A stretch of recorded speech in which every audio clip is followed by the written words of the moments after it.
The subtle energy of everything. Introduction. Have you ever walked into a room and instantly felt a certain vibe? Or had a gut feeling about a person that turned out to be completely right? What if this isn't just in your head? This book is your simple guide to understanding the invisible world of energy that is all around you and inside of you. We will explore what this subtle energy is, see how it shapes your everyday life, and learn how you can work with it to feel healthier, happier, and more connected to the entire universe. Before we begin, I have a question for you. Think of a place where you always feel completely at peace and happy. What is that place and how does it make you feel? Please share your answer in the comments below. I would love to read about the special places that bring you good energy. Chapter 1. The Secret Language of the Universe. What is subtle energy? Welcome, dear friend, to the beginning of a wonderful journey. A journey not to a distant land, but deep into the very fabric of reality itself.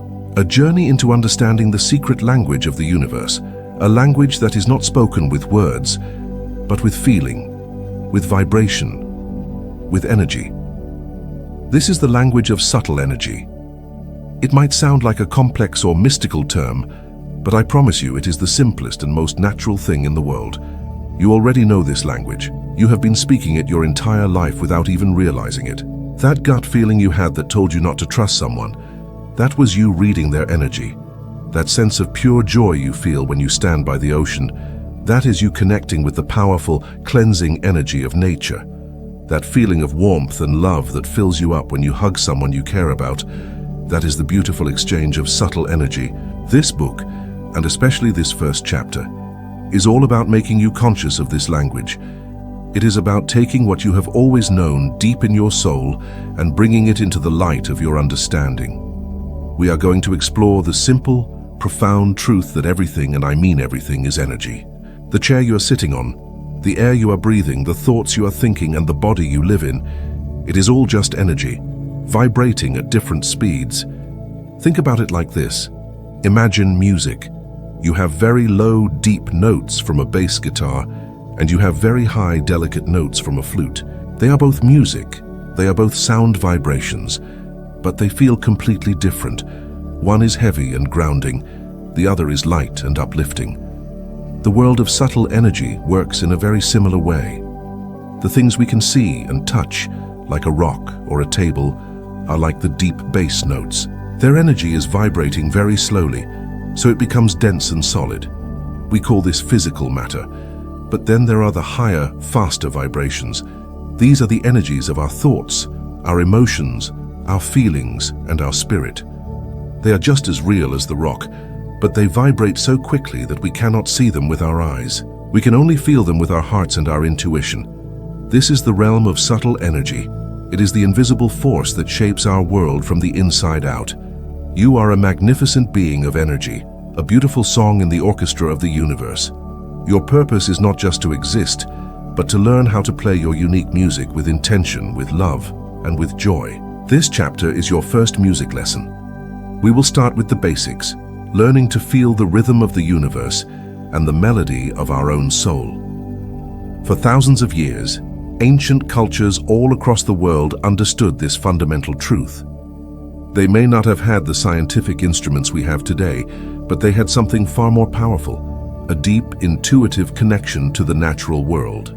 In ancient India, the wise sages or rishis spoke of a universal life force energy that they called prana. They taught that prana is the very breath of life, the energy that animates all living things.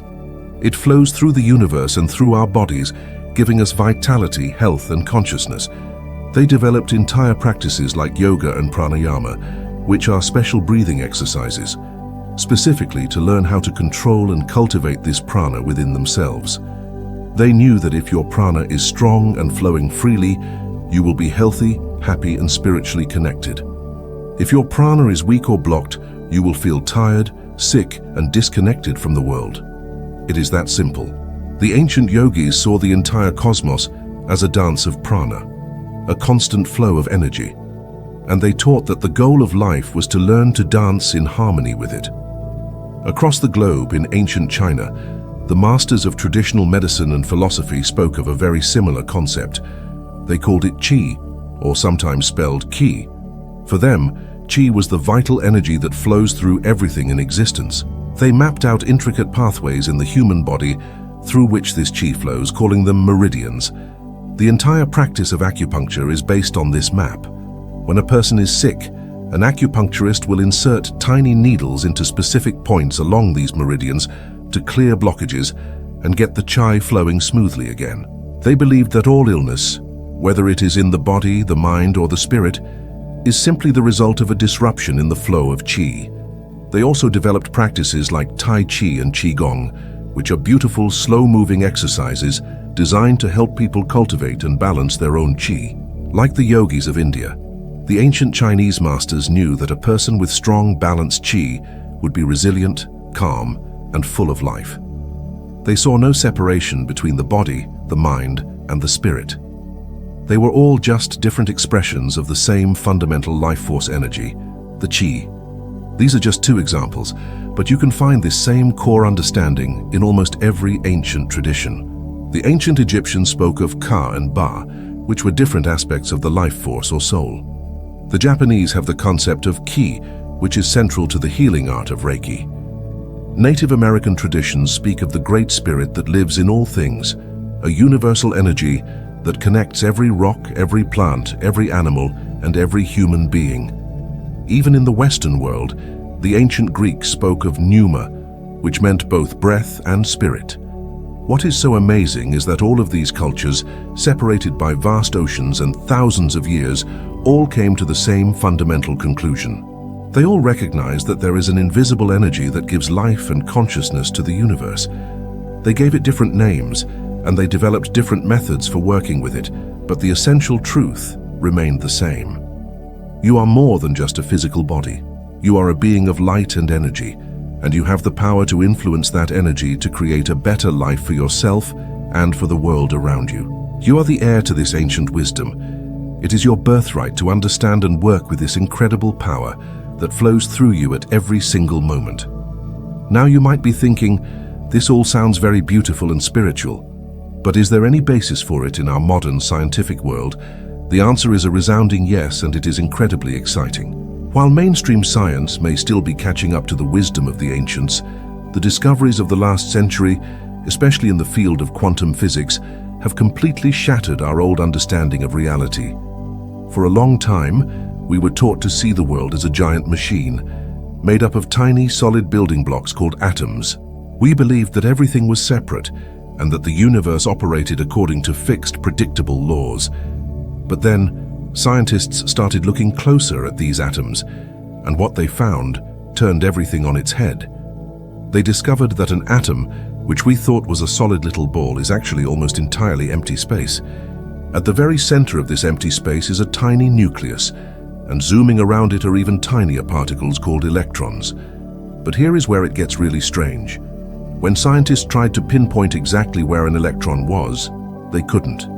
It wasn't a solid particle in a specific location. It was more like a cloud of possibility, a wave of potential energy.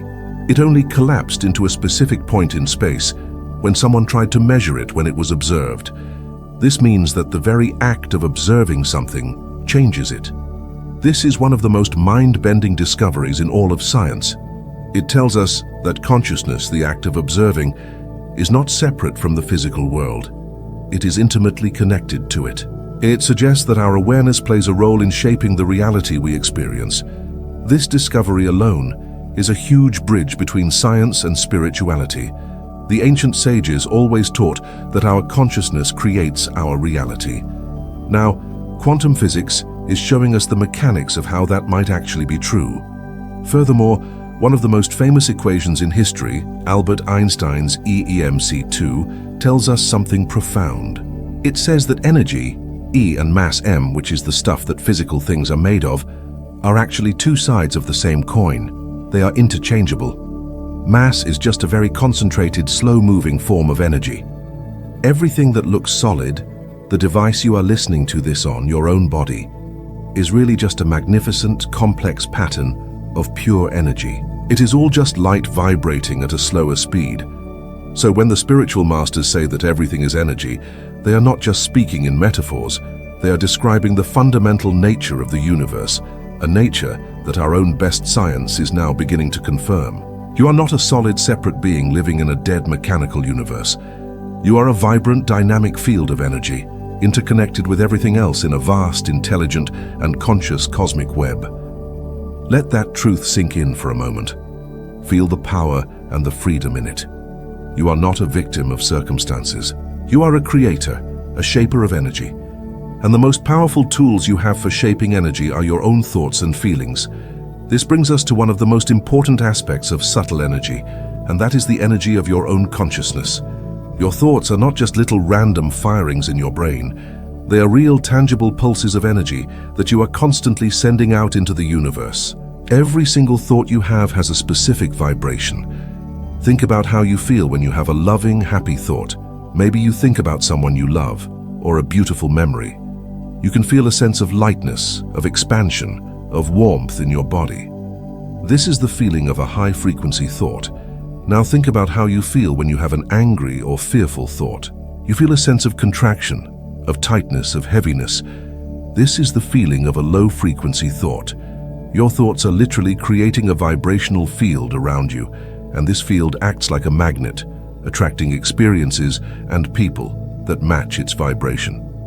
This is not some magical thinking. It is the simple law of resonance, the principle that like attracts like. If you are constantly broadcasting a signal of fear and worry, you will tend to attract situations that confirm those feelings. If you consistently broadcast a signal of gratitude and joy, you will find more and more things to be grateful and joyful about. Your emotions are an even more powerful form of energy. Emotions are like the fuel that supercharges your thoughts. A thought without emotion is weak, but a thought that is backed by a strong feeling like passion, love, or even intense anger becomes a very powerful force. Have you ever been so excited about something that you could feel the energy buzzing through your entire body? Or so sad that you felt a physical weight in your chest? That is the palpable energy of your emotions. Many spiritual traditions teach that our unresolved emotions get stored as blocks of energy in our bodies. If we don't allow ourselves to feel and release emotions like sadness or anger in a healthy way, they can get stuck, creating physical and emotional problems down the road. Learning to become aware of your emotional energy, to honor it without judgment, and to let it flow through you is one of the most important skills you can develop on this journey. Your emotions are not your enemies. They are your guides. They are messengers that are trying to tell you something about your inner world and your relationship with the outer world. Learning to listen to the energy of your emotions is like learning to read a compass that is always pointing you toward your own truth and healing. And then there is the energy of your intentions. An intention is more than just a thought. It is a focused, directed thought. It is the conscious decision to send your energy toward a specific goal or outcome. When you set a clear intention, you are like a captain of a ship setting a course. You are telling the universe where you want to go. This is the foundation of what many people call manifestation or the law of attraction. But you don't need to use these fancy terms. Just think of it as focusing your personal power. When you hold a clear intention in your mind and you fuel it with the positive emotion of already having achieved it, you create a powerful, energetic signal. This signal ripples out into the universal field of energy and begins to organize reality around it. It starts to attract the people, the opportunities, and the resources you need to make your intention a reality. This is not about magically getting whatever you want without any effort. You still have to do the work. You still have to take the inspired actions when they present themselves. But setting a clear intention is like programming your personal GPS system. It makes the journey so much clearer and more direct. You have the power within you to co-create your reality with the universe. Your intentions are the brushstrokes with which you paint the masterpiece of your life. Never underestimate the power of a single, focused thought. So, how do we begin to work with all of this? How do we move from just understanding this intellectually to actually experiencing it in our daily lives? The first and most important step is simply to pay attention. It is to cultivate what we can call energetic awareness. This means starting to notice the subtle feelings and sensations that are always present, but that we usually ignore because we are so busy and distracted. You can start right now. Take a deep breath. And as you breathe out, I want you to bring your awareness to the palms of your hands. Just feel them. Don't think about them, just feel. Can you feel a slight tingling, a sense of warmth, a subtle buzzing? This is the feeling of your own life force energy, your prana, your chi. It is always there. You just have to tune into it. Here is another simple exercise you can do anytime. Rub your hands together briskly for about 30 seconds. Really build up some heat and friction. Now slowly pull them apart, about 4 to 6 inches from each other, with your palms facing each other. Hold them there. What do you feel? Most people can feel something. It might feel like a ball of warm air, a magnetic pull or push, or a tingling sensation. You are literally feeling your own energy field, your aura between your hands. Play with it.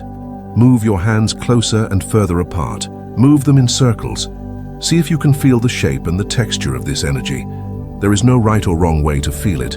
Just be curious and open. This simple exercise is a powerful confirmation that you are more than just your physical body. You have a vibrant field of energy that you can learn to feel and interact with. This is the first step on the path to becoming your own healer and the conscious creator of your life. As you go about your day, try to bring this energetic awareness to everything you do. When you talk to someone, notice how their energy feels. Do they feel open and expansive or closed and contracted? Don't judge them, just notice. When you walk into a room, take a moment to feel the atmosphere. Does it feel light and peaceful or heavy and chaotic? When you eat a piece of fruit, try to feel the life force energy within it. Taste its vitality. The more you practice this, the more sensitive you will become. Your intuition will grow stronger. You will start to make choices that are more aligned with what feels good and life-affirming for you.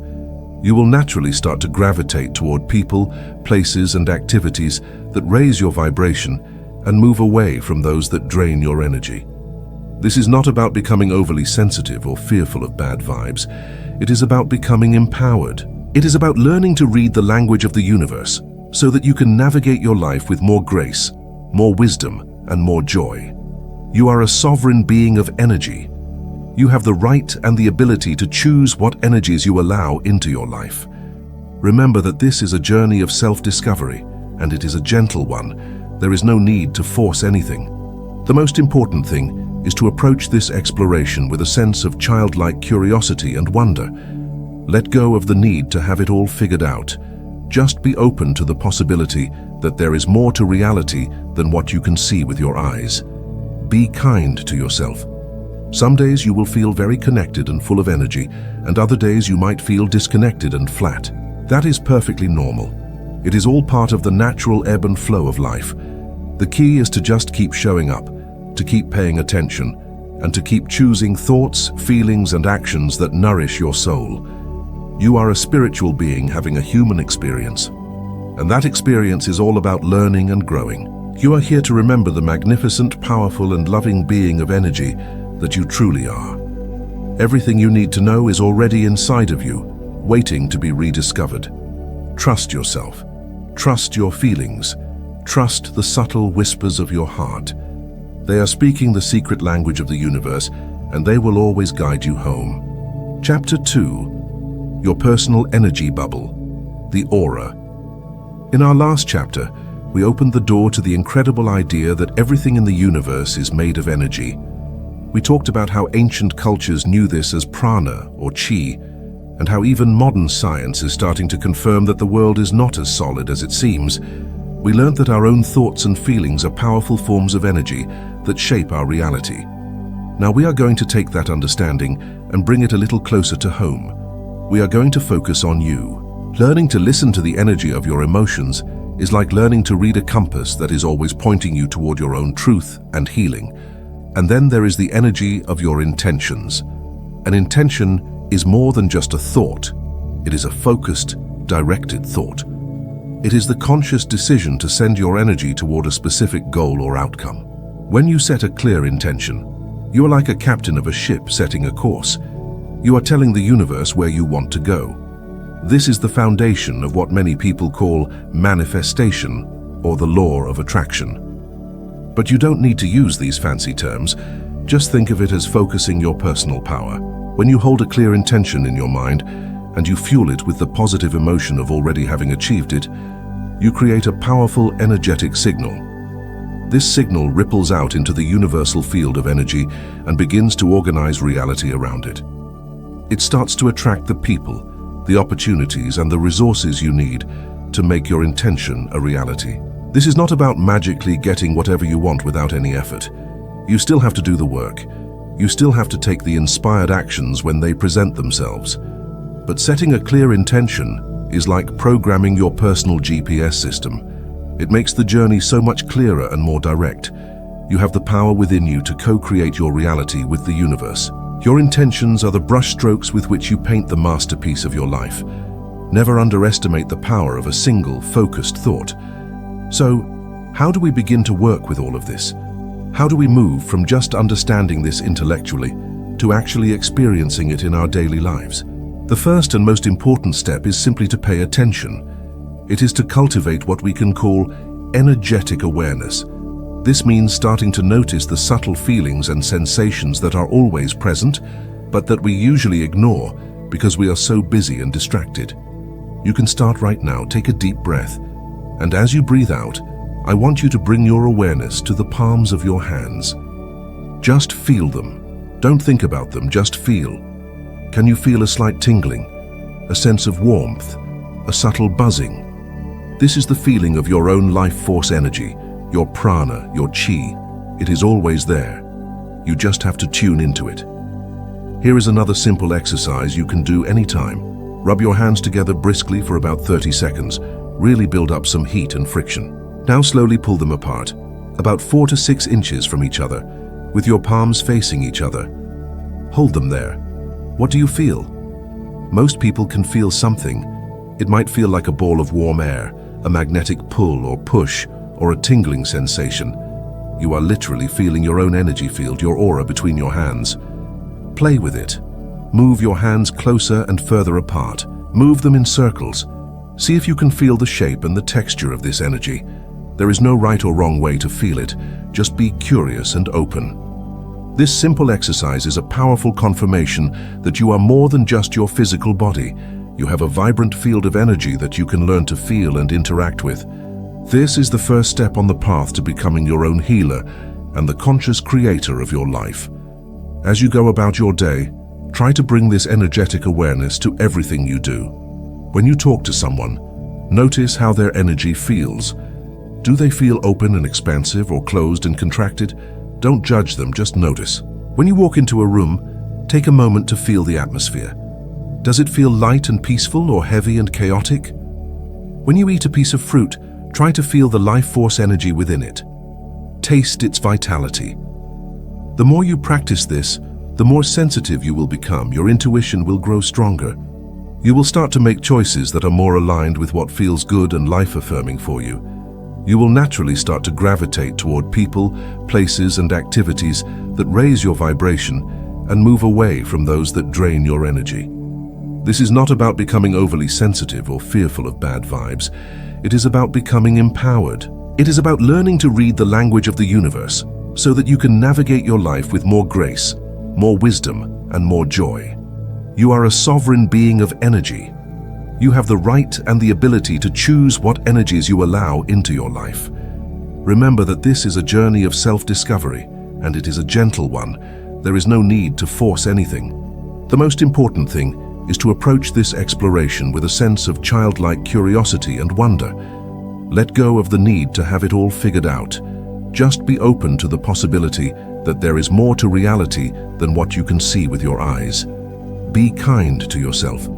Some days you will feel very connected and full of energy, and other days you might feel disconnected and flat. That is perfectly normal. It is all part of the natural ebb and flow of life. The key is to just keep showing up, to keep paying attention, and to keep choosing thoughts, feelings, and actions that nourish your soul. You are a spiritual being having a human experience, and that experience is all about learning and growing. You are here to remember the magnificent, powerful, and loving being of energy that you truly are. Everything you need to know is already inside of you, waiting to be rediscovered. Trust yourself. Trust your feelings. Trust the subtle whispers of your heart. They are speaking the secret language of the universe, and they will always guide you home. Chapter 2. Your personal energy bubble, the aura. In our last chapter, we opened the door to the incredible idea that everything in the universe is made of energy. We talked about how ancient cultures knew this as prana or chi, and how even modern science is starting to confirm that the world is not as solid as it seems. We learned that our own thoughts and feelings are powerful forms of energy that shape our reality. Now we are going to take that understanding and bring it a little closer to home. We are going to focus on you. We are going to explore the beautiful multi-layered field of light and energy that surrounds and permeates your physical body. This is your personal energy bubble, your spiritual signature, and it is most commonly known as the aura.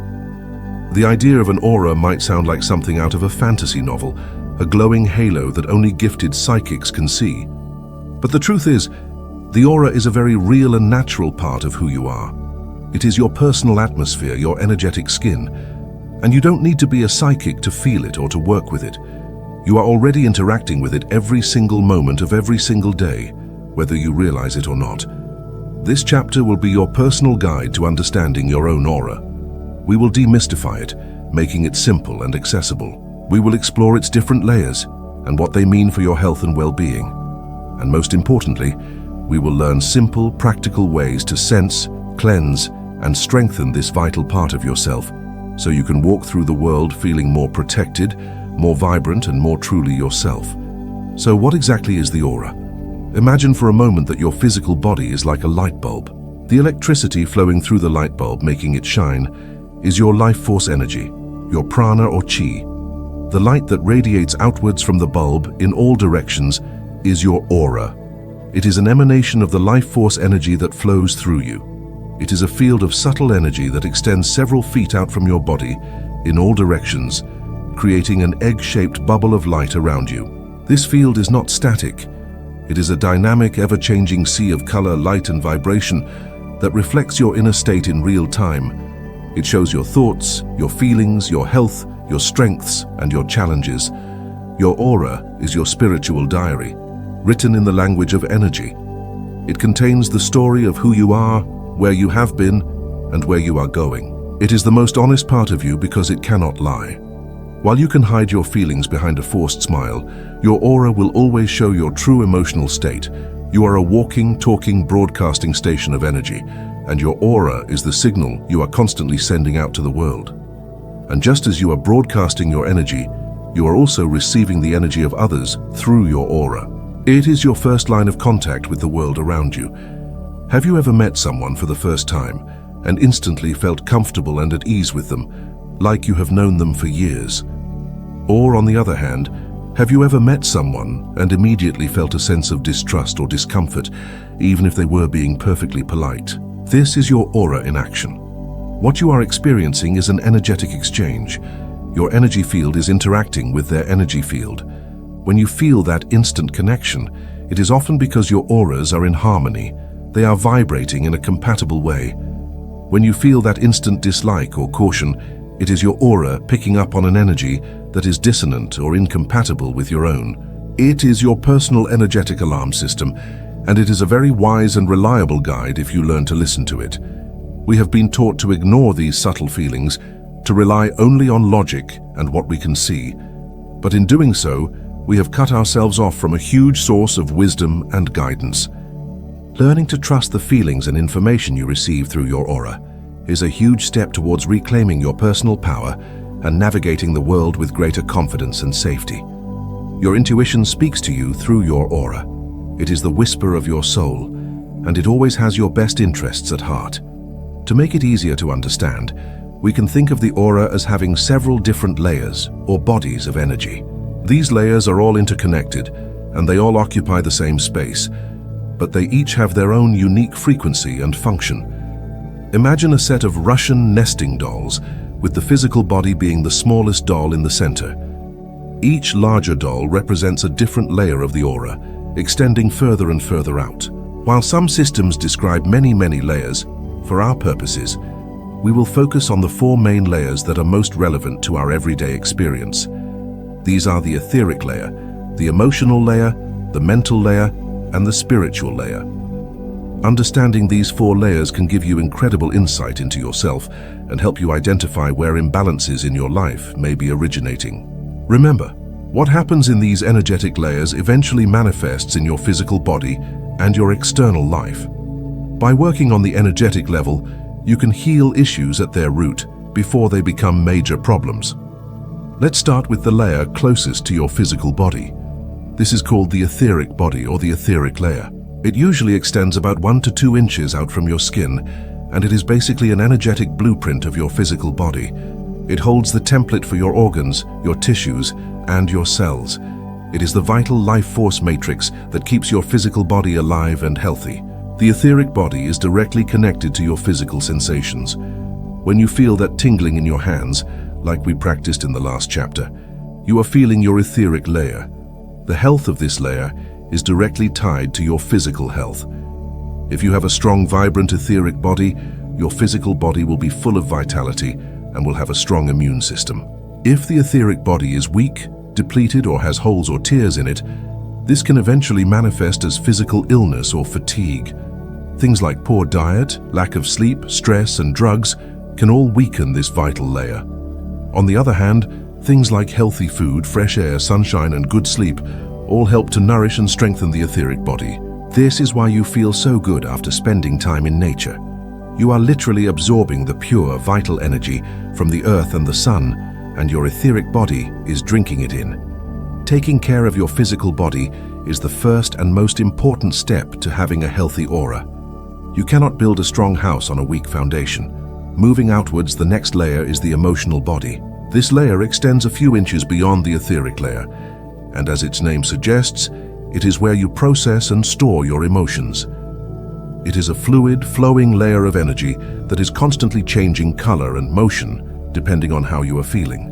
When you are feeling happy and joyful, this layer might be filled with bright, clear colors like yellow, pink, and green.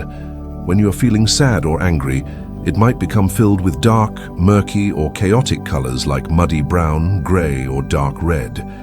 This is the layer that is most easily affected by our day-to-day moods and interactions with others. When someone says something that hurts your feelings, you can literally feel it as an energetic blow in your emotional body. When you feel a wave of love for someone, that is a beautiful, expansive energy flowing through this layer. Most people have a lot of old, unprocessed emotional energy stuck in this layer. Past traumas, old grief, and unexpressed anger can create dense, heavy clouds in our emotional body, weighing us down and affecting our present-day happiness. This is why emotional healing is so important. When we allow ourselves to feel and release these old emotions in a safe and healthy way, we are literally cleaning up our emotional body, making space for more light and joy to flow into our lives. You have a right to feel all of your emotions, but you do not have to let them define you or get stuck within you. Your emotions are visitors. Let them come, let them be acknowledged, and then let them go. The next layer out is the mental body. This layer extends even further out from the emotional body, and it is associated with your thoughts, your beliefs, your ideas, and your mental processes. The energy of this layer is typically clearer and has a more defined structure than the fluid emotional body. It holds the blueprint of your belief systems, the mental constructs through which you view the world.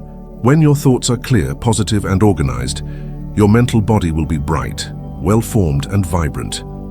This is when you feel mentally sharp, focused, and able to learn new things easily. However, when your mind is filled with negative thought patterns, worry, and rigid beliefs, your mental body can become cloudy, disorganized, or have rigid, dark structures within it.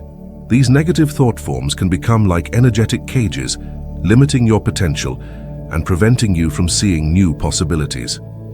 Have you ever been stuck in a loop of negative self-talk? I'm not good enough. I always mess things up. Nothing ever works out for me. These are not just harmless thoughts. They are powerful energetic structures that you are building in your mental body, and they directly influence how you feel and what you experience. The good news is that you are the architect of your mental body. You can choose to dismantle these old limiting belief structures and build new ones that are based on self-love, empowerment, and possibility. This is the work of mindfulness, of positive affirmations, of challenging your own negative thoughts. Every time you choose a more loving and empowering thought, you are literally adding more light and coherence to your mental body. Finally, we come to the outermost layer we will discuss, the spiritual body.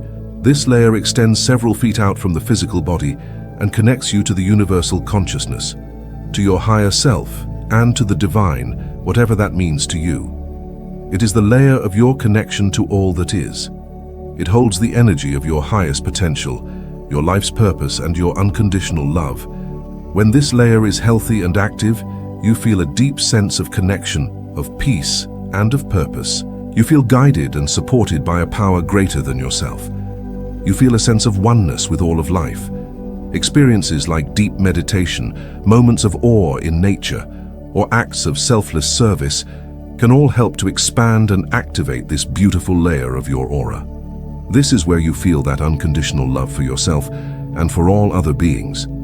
It is the part of you that knows you are perfect, whole, and complete, exactly as you are. A strong spiritual body provides a sense of context and meaning to your life. It helps you to see the bigger picture and to navigate life's challenges with grace and trust.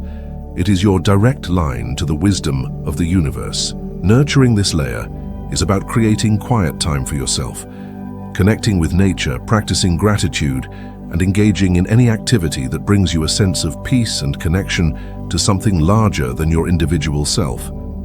Now that you have a basic map of your aura, you might be wondering, how can I start to actually see or feel it for myself? While seeing the colors of the aura with your physical eyes usually takes a lot of practice and is a specific psychic gift, anyone can learn to feel the aura. We have already done the simple exercise of feeling the energy between your hands. That is step 1. Here is another simple practice you can try. Find a plain white wall and a dimly lit room. Hold one of your hands up in front of the wall, about a foot away from your face. Relax your eyes. Don't stare intensely at your hand, but rather look at the space around it. Gaze softly at the wall just past the edges of your fingers. Be patient. After a minute or two, you may begin to see a faint, shimmering outline around your hand.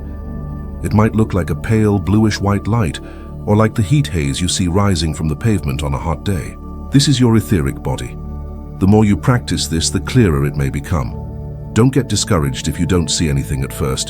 The key is to be relaxed and not to try too hard. It is a soft focus, a gentle awareness. Another powerful way to interact with your aura is through a process called combing or smoothing. This is a wonderful thing to do first thing in the morning to start your day with a clear energy field, or in the evening to wash away any stress or negative energy you may have picked up. Stand up in a comfortable position and take a few deep breaths. Imagine you can draw in pure golden light from the universe with each inhale. Now hold your hands up with your palms facing your body a few inches away from your head. Slowly, with intention, sweep your hands down along the contours of your body, all the way to your feet. As you do this, imagine your hands are like energetic combs, smoothing out any tangles, clearing away any debris, and sealing any holes in your aura. You don't even have to touch your physical body. Just work in the energy field that surrounds it. After each sweep downwards, flick your wrists and fingers towards the ground, as if you are flicking water off your hands. This is a symbolic act of releasing any negative or stagnant energy you have collected into the earth, where it can be safely neutralized and recycled. Do this several times, covering the front of your body, the sides, and as much of the back as you can comfortably reach. When you are finished, take another deep breath and feel the difference. You will likely feel lighter, clearer, and more centered in your own energy. It is like taking an energetic shower. This simple practice, done daily, can make a huge difference in your overall well-being. It is also incredibly important to understand that your aura is not an impenetrable wall. It is porous. It is constantly interacting with the energies around you.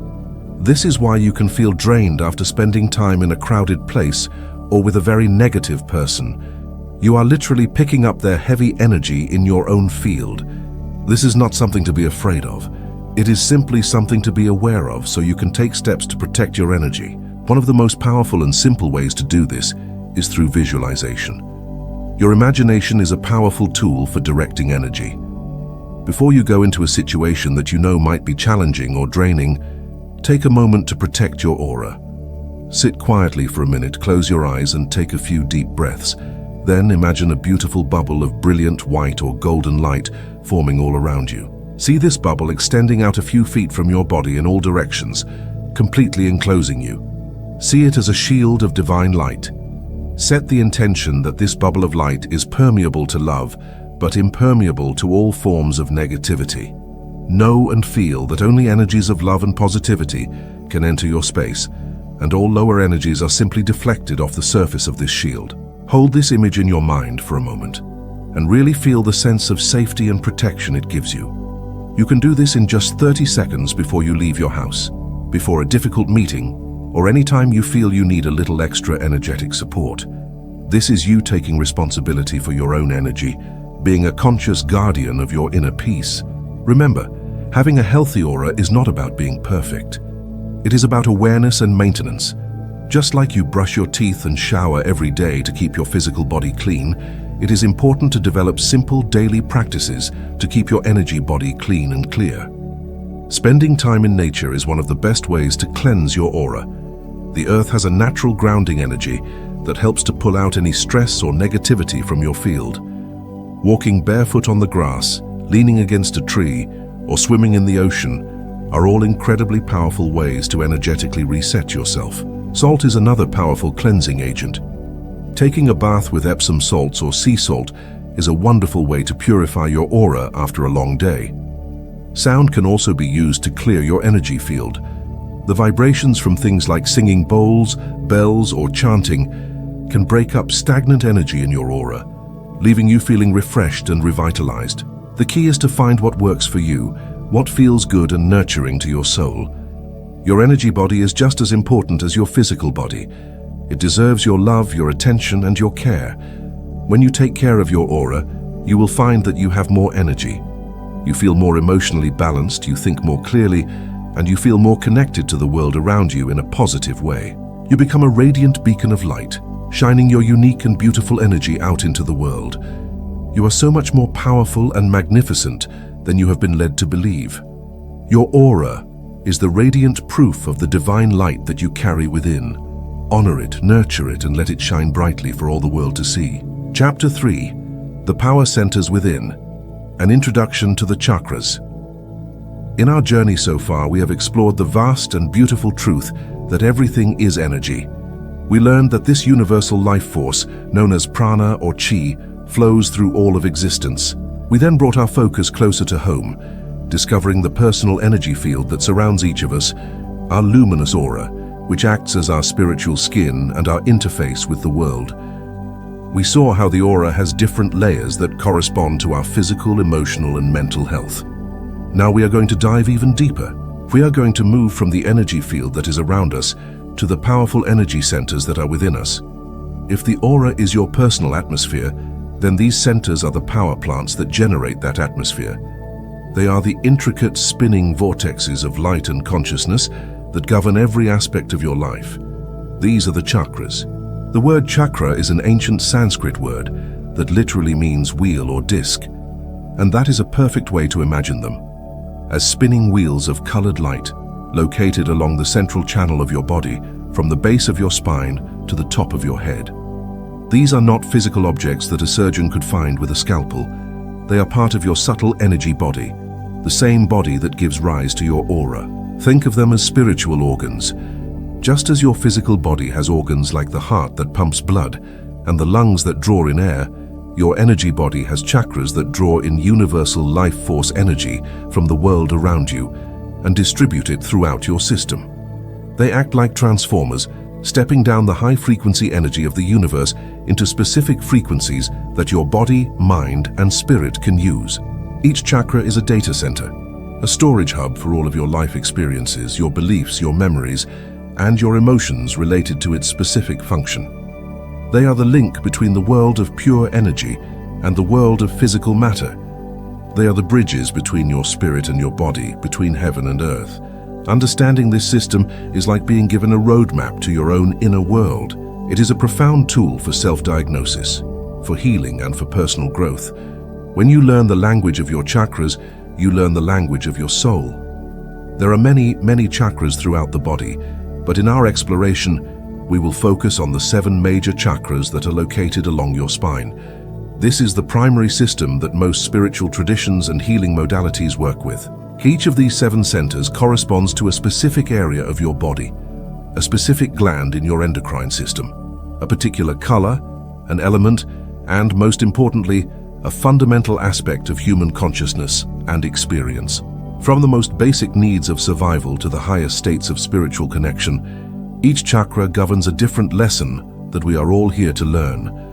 When a chakra is open and balanced, its energy flows freely. You experience health, vitality, and ease in the area of life that it governs. The wheel spins smoothly and at the right speed, drawing in and processing energy perfectly. However, life is full of challenges, stresses, and traumas. These experiences can cause our chakras to become imbalanced.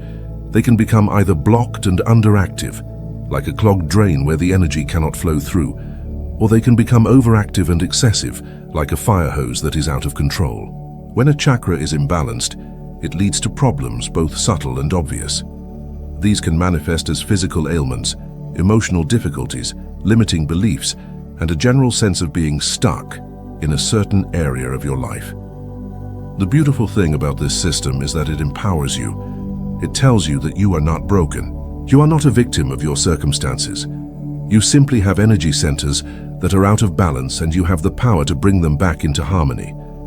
You are the custodian of your own inner temple. You have the ability to cleanse, to charge, and to tune your own chakras. This chapter will be your guide.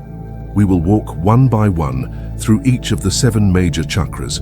We will explore in great detail what each one represents, how to tell if it is balanced or imbalanced, and we will provide you with simple, practical, and powerful tools to bring each one back into its natural state of vibrant health. This is not about achieving some state of perfect, permanent balance. Life is a dance, and your energy will always be in motion. This is about learning the steps of the dance. It is about becoming so familiar with your own inner landscape that you can quickly notice when something is off and lovingly guide yourself back to center. So take a deep breath and let us begin our journey up the luminous spine into the heart of your own power. Our journey begins at the very foundation of our being. We start with the first chakra, located at the base of the spine, in the perineal area. This is the root chakra, known in Sanskrit as Muladhara, which translates to root support. This is the most primal and fundamental of all the energy centers. Its color is a deep, vibrant red, the color of blood, of life force, and of the rich earth. Its element is earth. The root chakra is your foundation. It is your connection to the physical world, to your body, and to the planet that sustains you. It governs your most basic survival instincts, the need for food, for water, for shelter, and for safety. This chakra is all about feeling grounded, stable, and secure in your physical existence. It is about feeling like you have a right to be here, that you belong on this earth. It is connected to your family, your tribe, your ancestry, and the collective consciousness of humanity. It is the root system that anchors your entire energetic tree into the ground, allowing you to grow tall and strong without being blown over by the winds of life. When your root chakra is balanced and open, you feel safe in the world. You have a strong connection to your body and you take good care of it. You feel grounded, present, and centered. You have a sense of stability in your life, both financially and emotionally. You trust that the universe will provide for your basic needs. You feel a deep sense of belonging, both in your family and in the world at large. You are able to stand on your own 2 feet and navigate the challenges of the physical world with confidence. Your body is healthy and full of vitality. You feel a deep connection to nature and a sense of gratitude for the earth that supports you. A person with a healthy root chakra is like a mighty oak tree, with deep roots that hold it firm, allowing its branches to reach for the sky. They are reliable, responsible, and they make you feel safe just by being around them. However, many of us carry imbalances in this foundational chakra, often stemming from early childhood experiences. If your basic needs for safety and security were not met when you were young, it can create a lifelong pattern of imbalance in the Muladhara. An underactive or blocked root chakra can manifest as a pervasive sense of fear and anxiety. You might feel disconnected from your body, spacey or ungrounded. It can lead to financial insecurity, a constant struggle to make ends meet, or a deep-seated fear of lack. You might feel like you don't belong, like an outsider looking in. Physically, a blocked root chakra can manifest as problems in the legs, feet, hips, and lower back. It can also be associated with issues in the large intestine, like constipation, and with problems in the immune system. You might feel chronically tired, restless, and unable to settle down or commit to anything. You might have an underlying feeling that the world is a dangerous place and that you are not safe. On the other hand, a root chakra can also be overactive.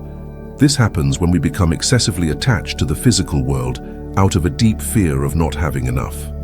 An overactive root chakra can manifest as greed, materialism, and a tendency to hoard possessions or money. It can lead to a resistance to change, a deep-seated stubbornness, and a rigid way of thinking. You might become overly dependent on security and routine, and feel very threatened by anything new or unexpected. Physically, an overactive root chakra can be associated with obesity, sluggishness, and a feeling of being heavy and stuck. You might overeat or become obsessed with material wealth, always seeking more and more to fill an inner sense of insecurity that can never truly be satisfied from the outside.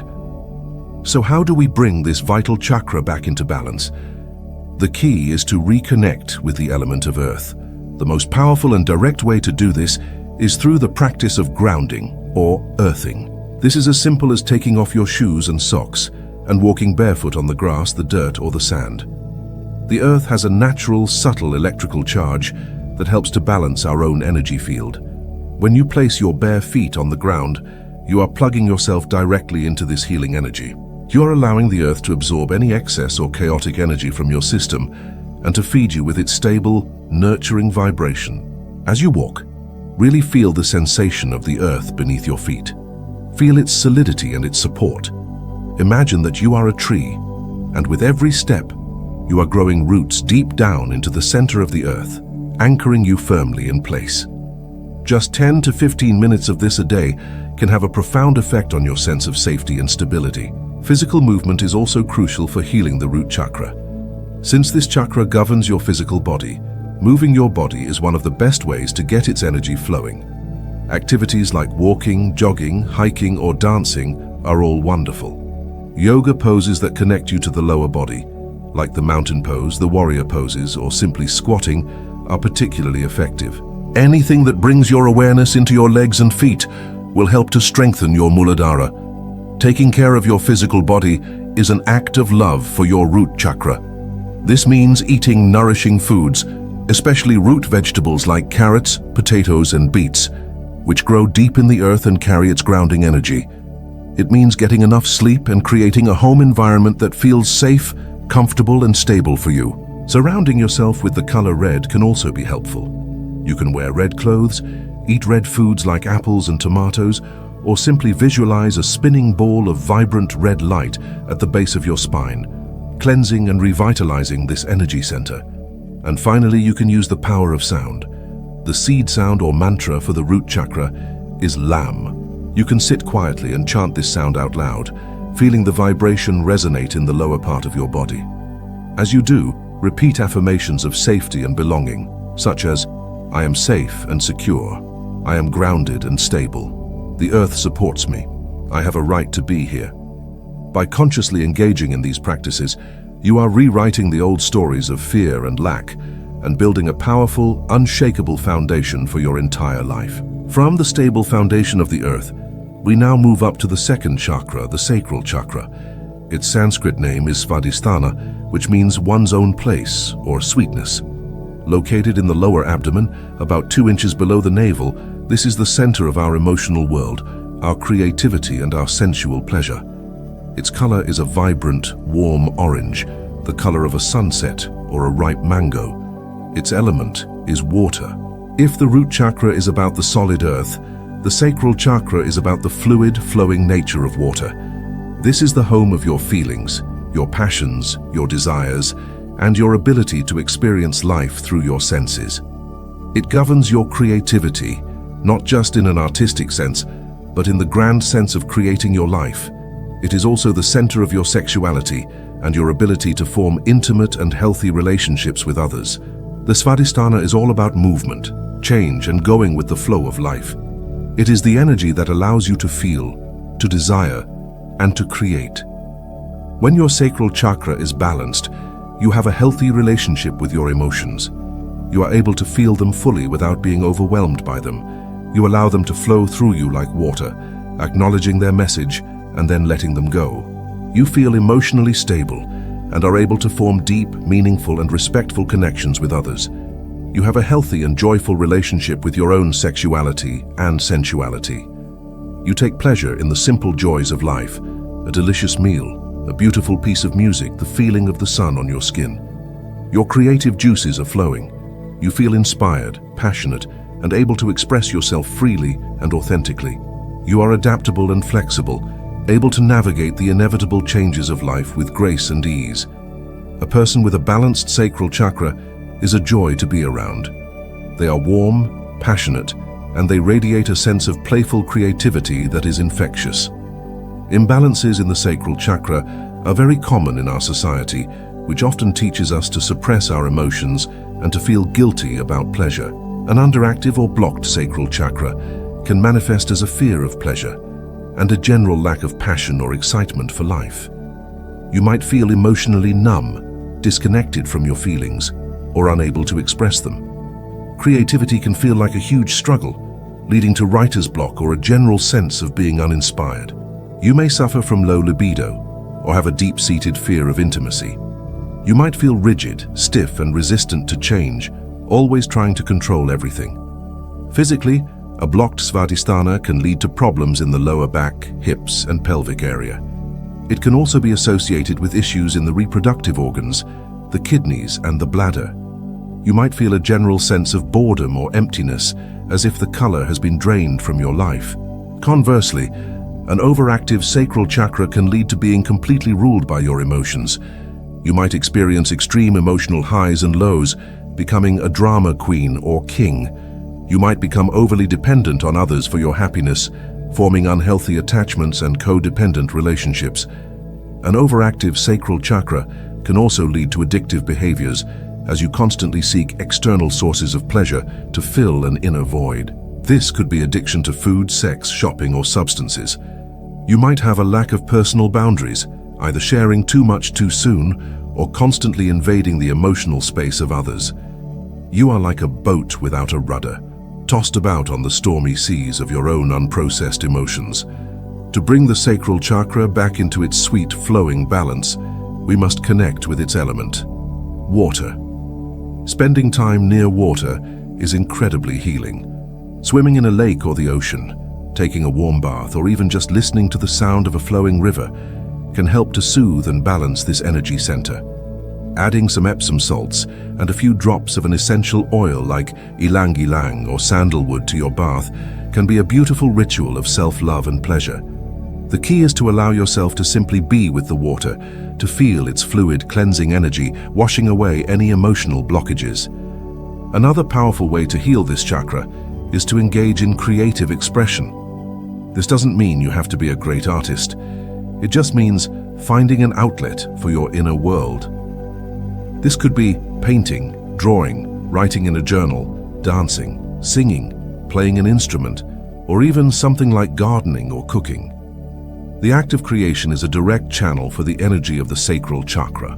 Give yourself permission to play, to be messy, to create for the pure joy of it without any judgment or goal. Embracing pleasure is also fundamental to healing the Svadhisthana. Make a conscious effort to engage all of your senses. Eat your food slowly, savoring every bite. Listen to music that truly moves you. Surround yourself with beautiful things and pleasant smells.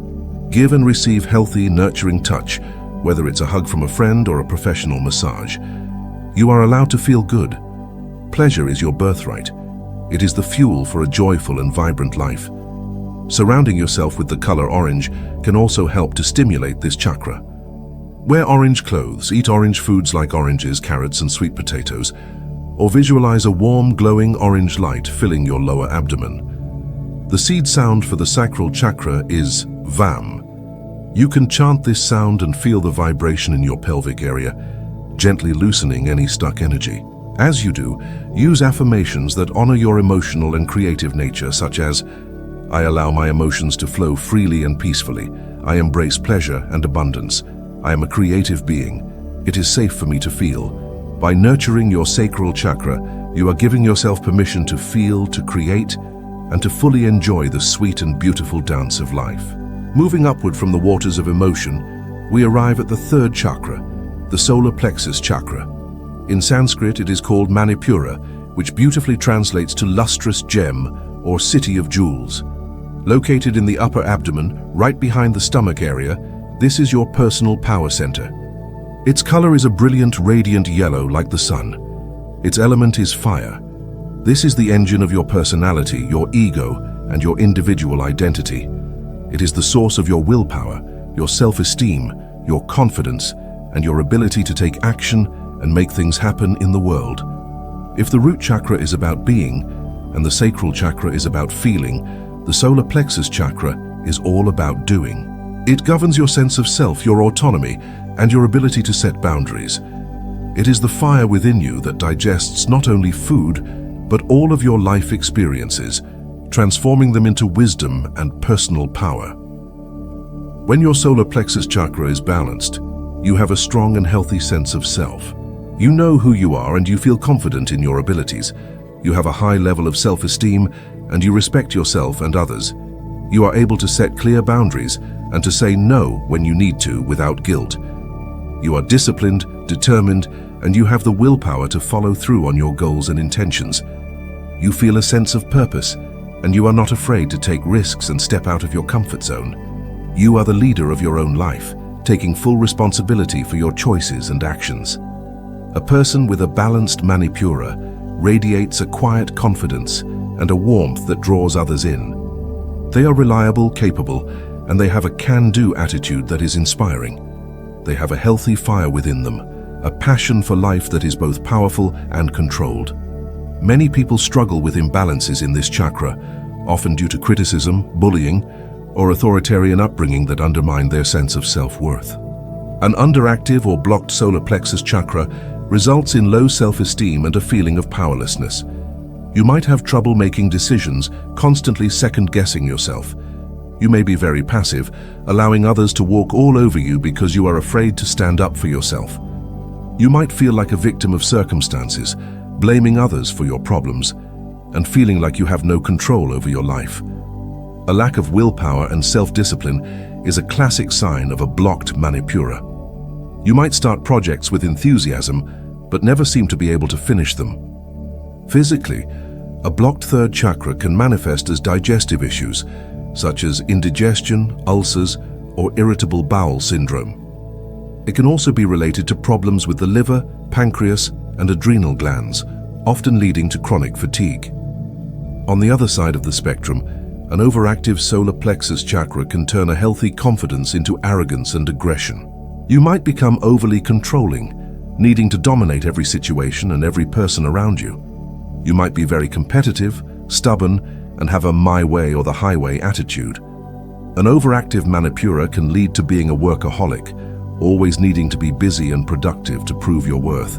You might be quick to anger and have a short temper. This is all a mask for a deep-seated insecurity. The need to control others comes from a fear of losing control of oneself. You are like a wildfire, burning brightly, but also destroying everything in your path, including your own inner peace. Healing the solar plexus chakra is all about reclaiming your personal power in a balanced and healthy way. One of the most effective ways to do this is to connect with its element, fire. Safely spending time around a campfire or simply lighting a candle and gazing into its flame can be a powerful meditation. The sun is the ultimate source of fire and light. Spending time in the sunshine, feeling its warmth on your skin, while being safe, of course, is a wonderful way to charge up your Manipura. Imagine your solar plexus is like a sunflower, turning towards the light and absorbing its powerful, life-giving energy. Taking on new challenges and stepping out of your comfort zone, even in small ways, can also help to build the muscle of this chakra. Set a small, achievable goal for yourself and see it through to completion. Each time you do this, you are sending a message to yourself that you are capable and powerful. Learning to set healthy boundaries is also a crucial part of this work. This can be difficult at first, especially if you are used to being a people pleaser. Start small. Practice saying no to small requests that you don't want to do. Notice the feeling of empowerment that comes with it. Remember that setting a boundary is not an act of aggression, it is an act of self-respect. Laughter is also a wonderful medicine for the solar plexus. A good deep belly laugh helps to release tension and stagnant energy from this area. Watch a funny movie. Spend time with people who make you laugh and don't take yourself so seriously. Surround yourself with the color yellow.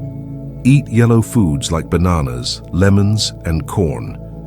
Wear yellow clothing to remind yourself of your own inner sun. The seed sound for the Manipura is Ram. Chanting this sound can help to ignite the fire within. As you chant, feel the vibration in your upper abdomen, burning away any self-doubt or feelings of powerlessness. Use powerful affirmations to reprogram your beliefs about yourself, such as, I am confident and powerful. I honor the power within me. I can achieve anything I set my mind to. I am the creator of my own reality. By lovingly tending to the fire in your belly, you reclaim your ability to shine your unique light brightly and courageously in the world. From the fire of personal power, we now ascend into the heart of the matter to the fourth chakra, the heart chakra. Its Sanskrit name is Anahata, which means unhurt, unstruck, or unbeaten. This is a truly beautiful and profound name, as it points to a place within us that is pure, whole, and can never be broken, no matter what happens in our lives.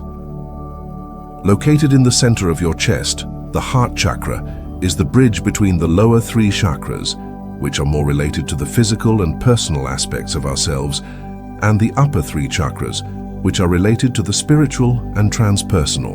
It is the integration point of heaven and earth within you. Its color is a beautiful healing green, and it is also often associated with a soft pink.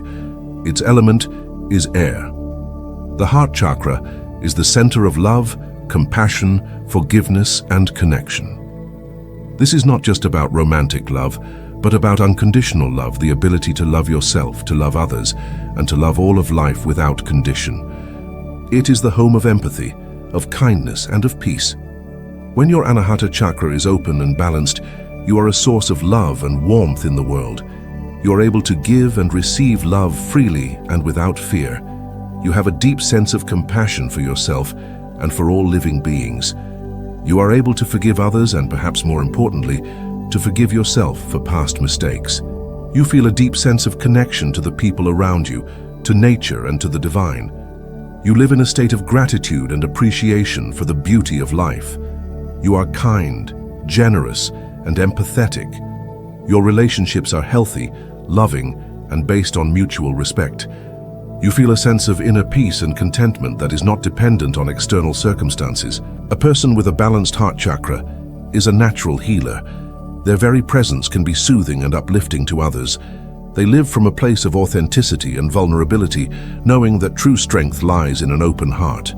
Given the pain and heartbreak that are an inevitable part of the human experience, it is very easy for the heart chakra to become imbalanced or even closed down. An underactive or blocked heart chakra can manifest as a fear of intimacy and a difficulty in forming close relationships. You might feel lonely, isolated, and disconnected from others. You might be very critical and judgmental, both of yourself and of others. A lack of empathy is a key sign of a blocked Anahata. You might hold on to old grudges and be unable to forgive. You may feel unworthy of love and sabotage relationships when they start to get too close. You are afraid of being hurt, so you build thick walls around your heart to protect yourself. But these walls that you think are keeping you safe are also keeping love out.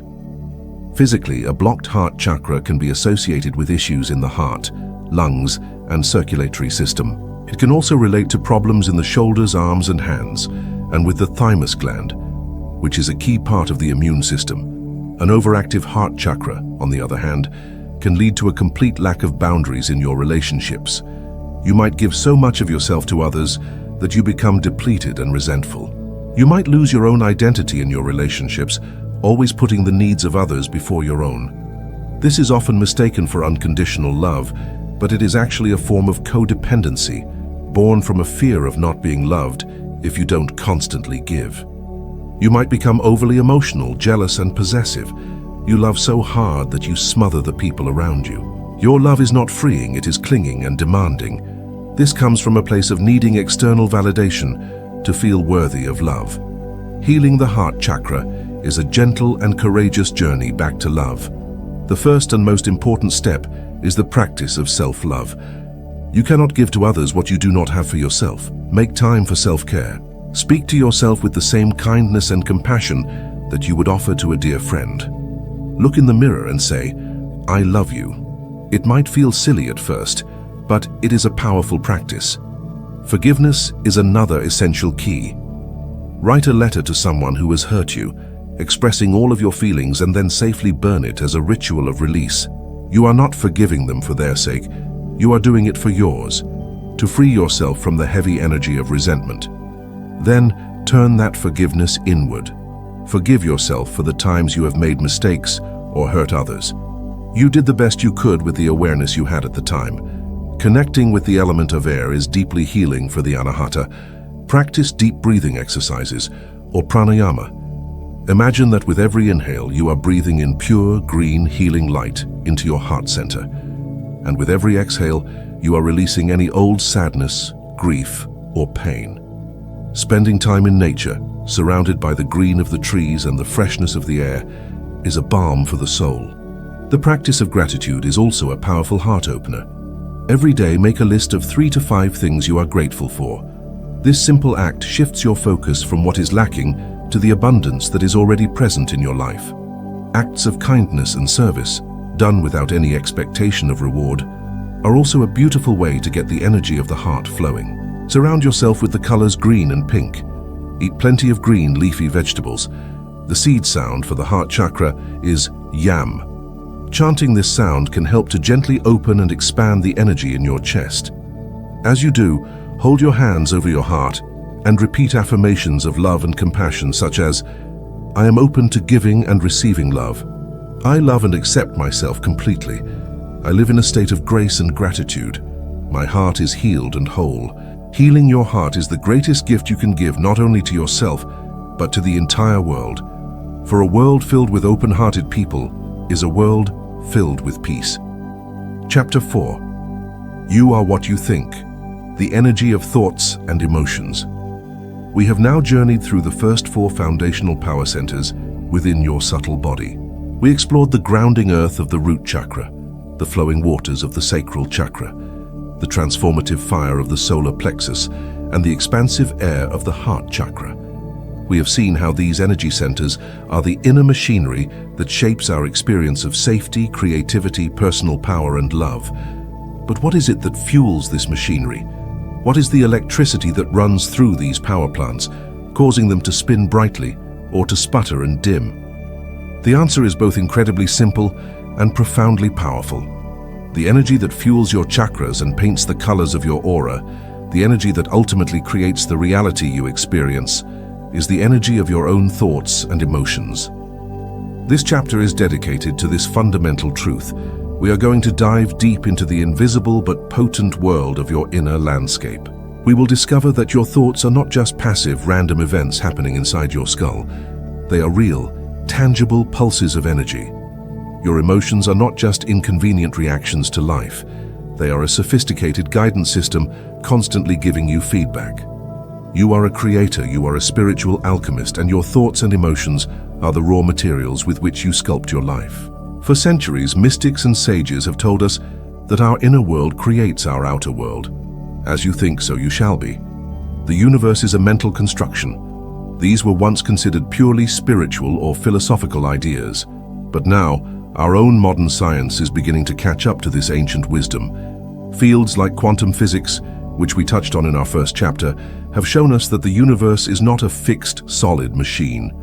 It is a vast, interconnected field of potentiality, and our consciousness, our act of observation, plays a key role in collapsing that potential into the reality we experience.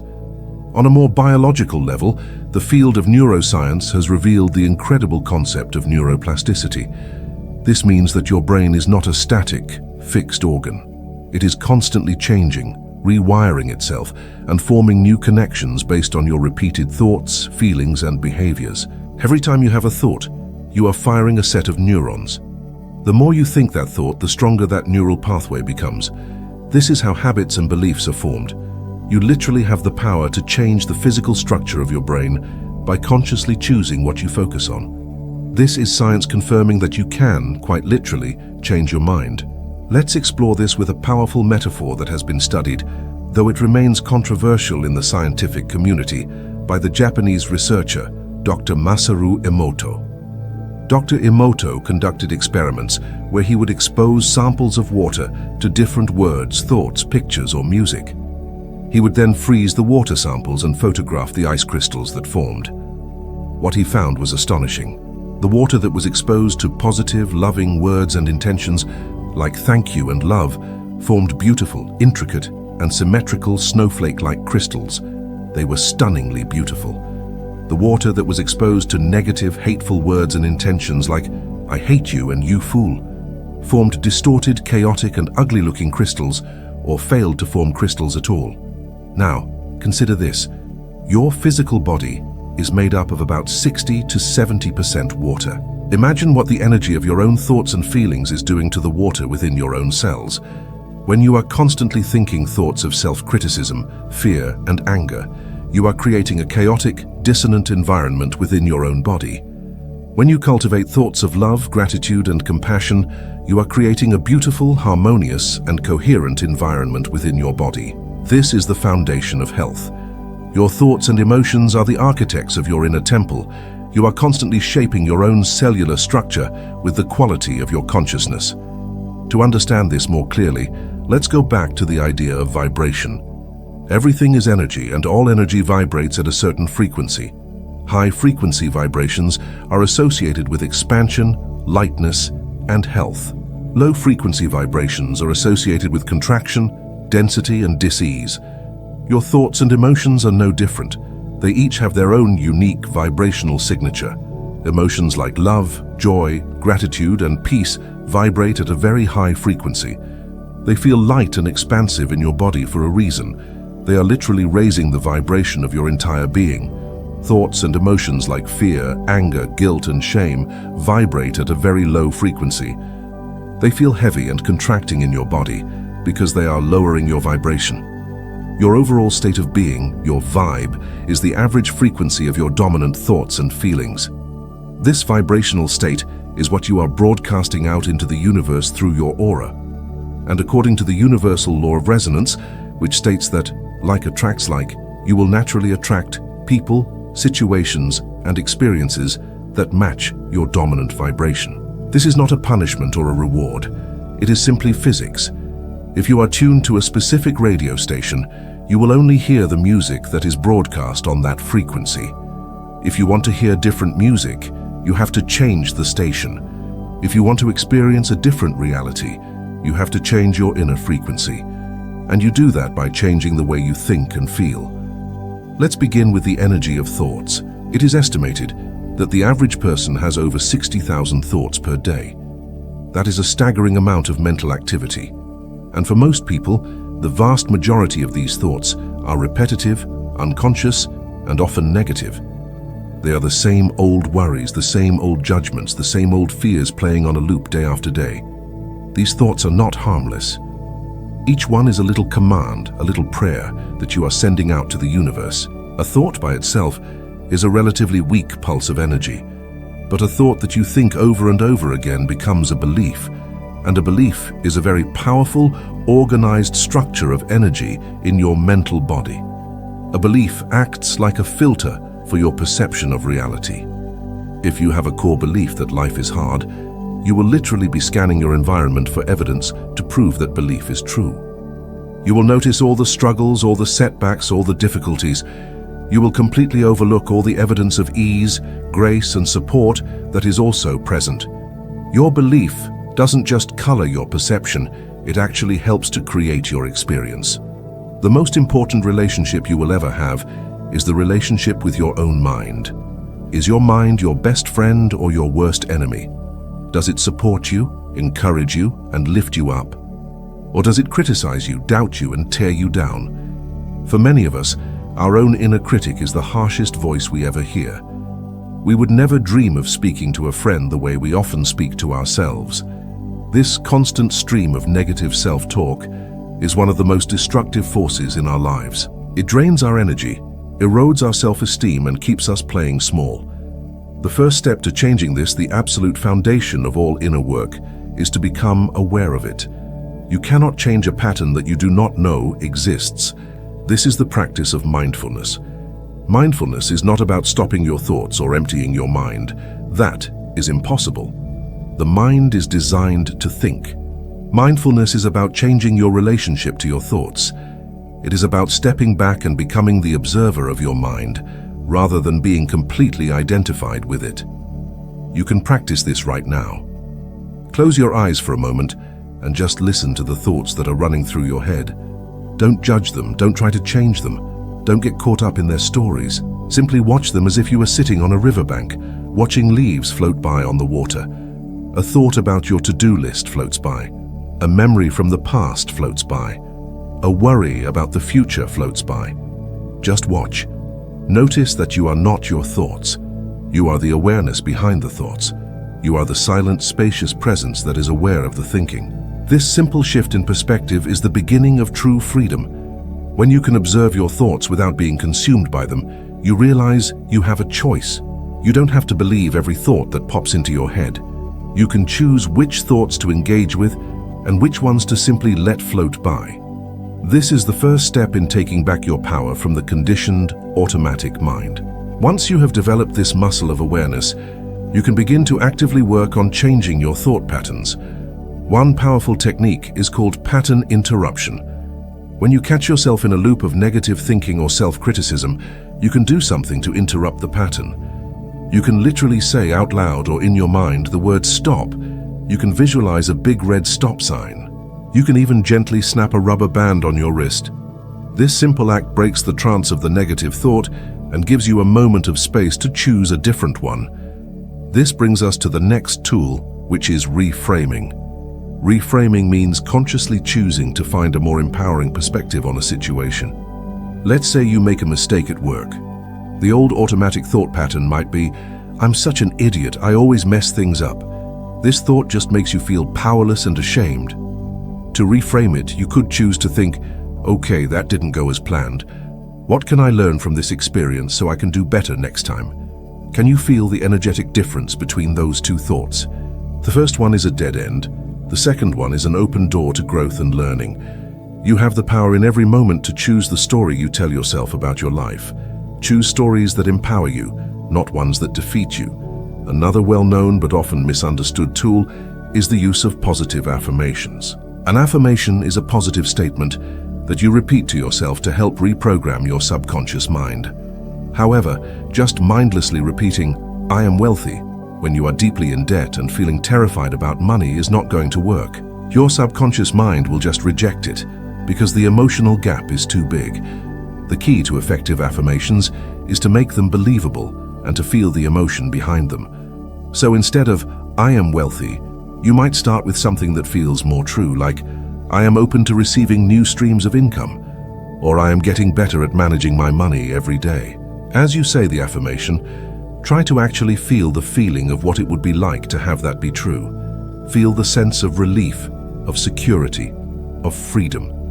It is the combination of the thought and the emotion that sends a powerful, coherent signal to the universe. You are telling your subconscious mind and the universe what you want to create, and you are backing it up with the energetic fuel of positive emotion. Now let's turn our attention to the powerful energy of emotions.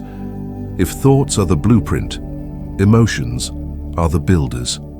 Emotions are what give our thoughts their power to create. The word emotion literally means energy in motion. Emotion. Emotions are not meant to be static. They are meant to be felt, to be honored, and to flow through us.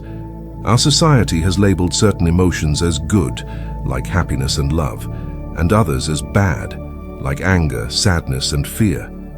This has caused us to become very afraid of our own feelings. When a so-called negative emotion arises, our first instinct is often to suppress it, to deny it, to numb it, or to distract ourselves from it. We eat, we shop, we scroll through our phones. We do anything to avoid feeling what is inside of us. But here is the secret. There are no negative emotions. All emotions are simply messengers. They are your soul's guidance system, trying to give you important information. Think of your emotions like the warning lights on the dashboard of your car. When the oil light comes on, you don't get angry at the light and put a piece of tape over it. That would be foolish. The light is not the problem. It is just the signal that the engine needs attention. It is the same with your emotions.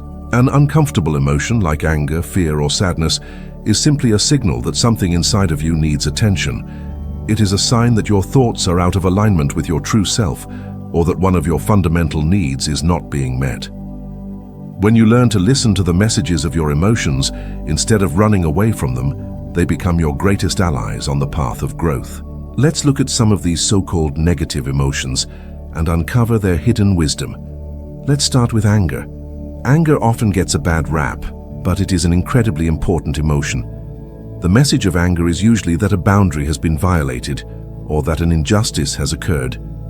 It is a surge of energy designed to help you protect yourself and to make a change. When you feel angry, instead of either suppressing it or exploding in a rage, you can learn to ask, what is this anger telling me? Where has a boundary been crossed? What needs to change? Healthy anger can be the fuel for standing up for yourself, for leaving an unhealthy situation, or for fighting for a just cause. The key is to use the energy of anger constructively, not destructively. What about fear? The basic message of fear is, pay attention. It is your internal alarm system, designed to keep you safe from harm. This is very useful when you are about to step in front of a moving bus. The problem is that most of our fears today are not about immediate physical threats. They are psychological fears.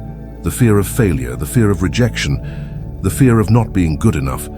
Your nervous system, however, doesn't always know the difference. It reacts to a fear of public speaking with the same fight or flight response as it would to a saber-toothed tiger. The key to working with fear is to learn to differentiate between a real threat and an imagined one. When you feel fear, you can pause, take a breath, and ask, am I in real physical danger right now? Most of the time, the answer is no. Then you can look at the fear with curiosity. What is this fear trying to protect me from? What is the worst-case scenario, and could I handle it? Often just shining the light of your awareness on the fear is enough to shrink it down to a manageable size. Sadness and grief are other emotions we often try to avoid. The message of sadness is that you have lost something that you valued. It is a natural and necessary response to loss. When you allow yourself to feel your sadness, to cry, to grieve, you are honoring the love you had for what was lost.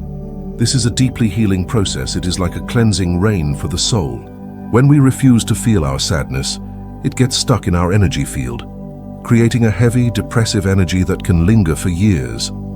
Giving yourself permission to grieve is an act of profound self-compassion. The only way to heal an emotion is to feel it. This does not mean wallowing in it forever. It means creating a safe space to allow the energy to move through you. You can do this by sitting quietly, closing your eyes, and bringing your awareness to the physical sensations of the emotion in your body. Where do you feel it? Is it a tightness in your chest, a pit in your stomach, a lump in your throat? Just be with the sensation without judging it or trying to change it. Breathe into it. Imagine your breath is creating space around the sensation. As you do this, you are allowing the trapped energy to begin to move and release. It may take a few minutes and it might feel uncomfortable at first, but on the other side of that release is a sense of peace and lightness. Just as it is important to learn how to navigate our challenging emotions, it is equally important to consciously cultivate the emotions we want to experience more of. Positive emotions are not just a reward for when things are going well. They are powerful creative forces that can help us to bring more good things into our lives. The most powerful of these is gratitude. Gratitude is the ultimate high vibration state. It is impossible to feel grateful and fearful at the same time. When you are in a state of gratitude, you are sending a powerful signal to the universe that says, I love my life.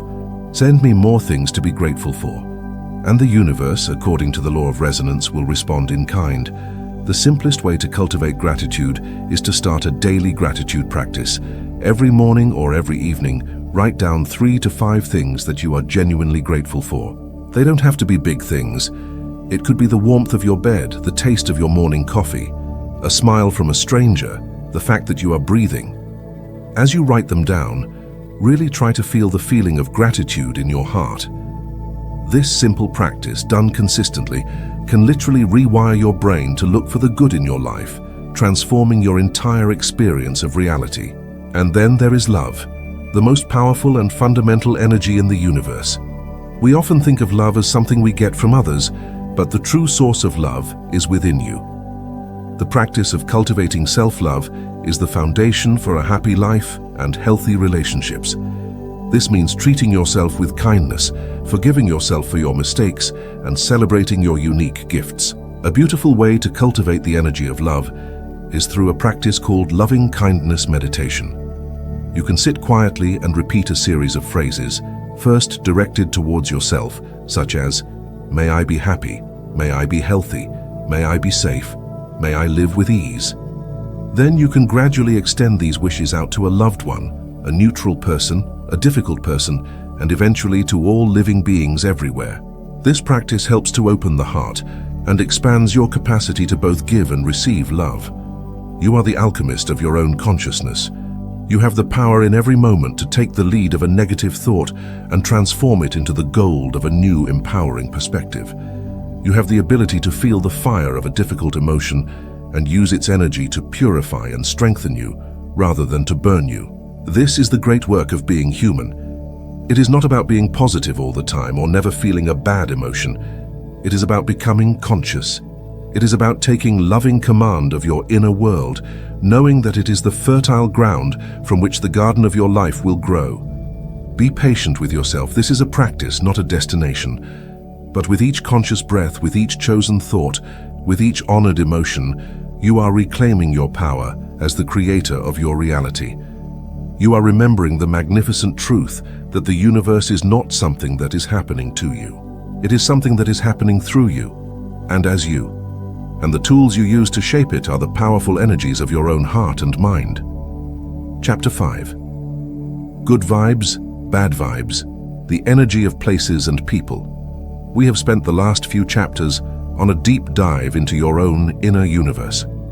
We have explored the aura, your personal energy bubble, the chakras, the spinning power centers within you, and the profound impact that your thoughts and emotions have on your entire system.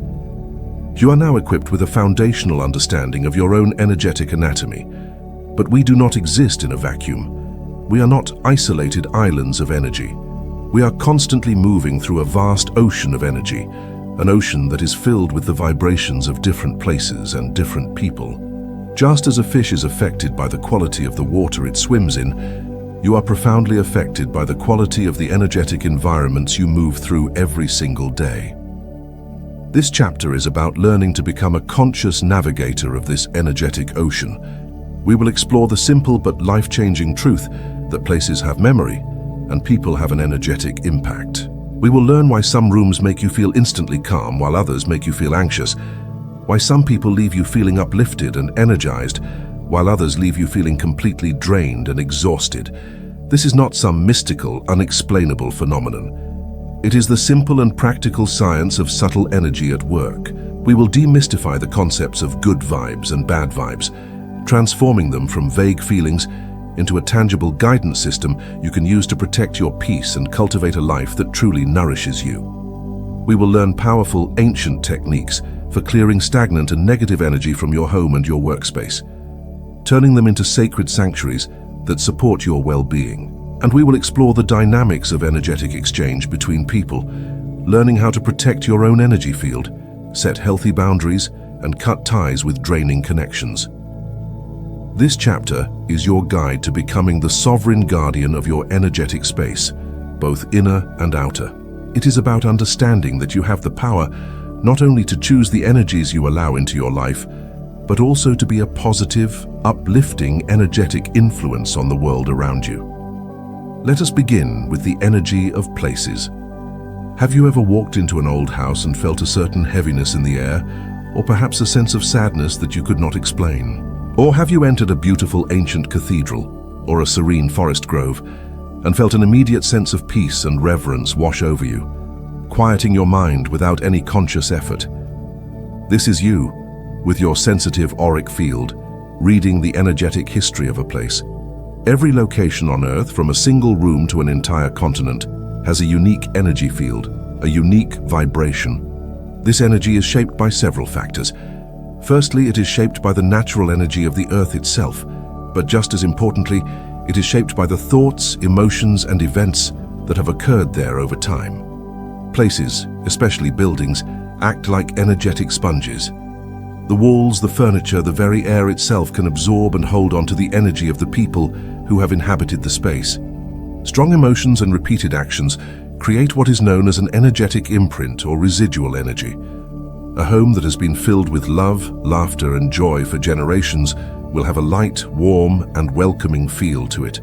The very walls will seem to radiate a sense of happiness. Conversely, a place where there has been a great deal of anger, conflict, sadness, or trauma can hold on to that heavy, dissonant energy for a very long time, long after the people and events are gone. When you walk into such a space, your aura, which is your personal energy bubble, immediately begins to interact with this environmental energy. If the energy of the room is heavy and negative, it can feel like you are walking through thick mud.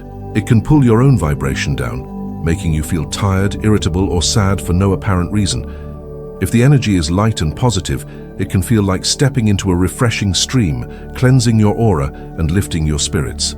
This is not your imagination. This is a real energetic transaction.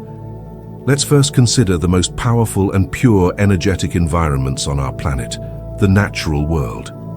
Why do we feel so much better after spending time in nature? There are scientific reasons, of course.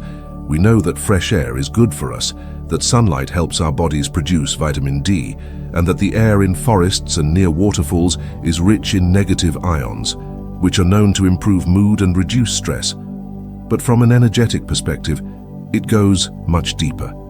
The natural world is teeming with pure, vibrant life force energy, or prana.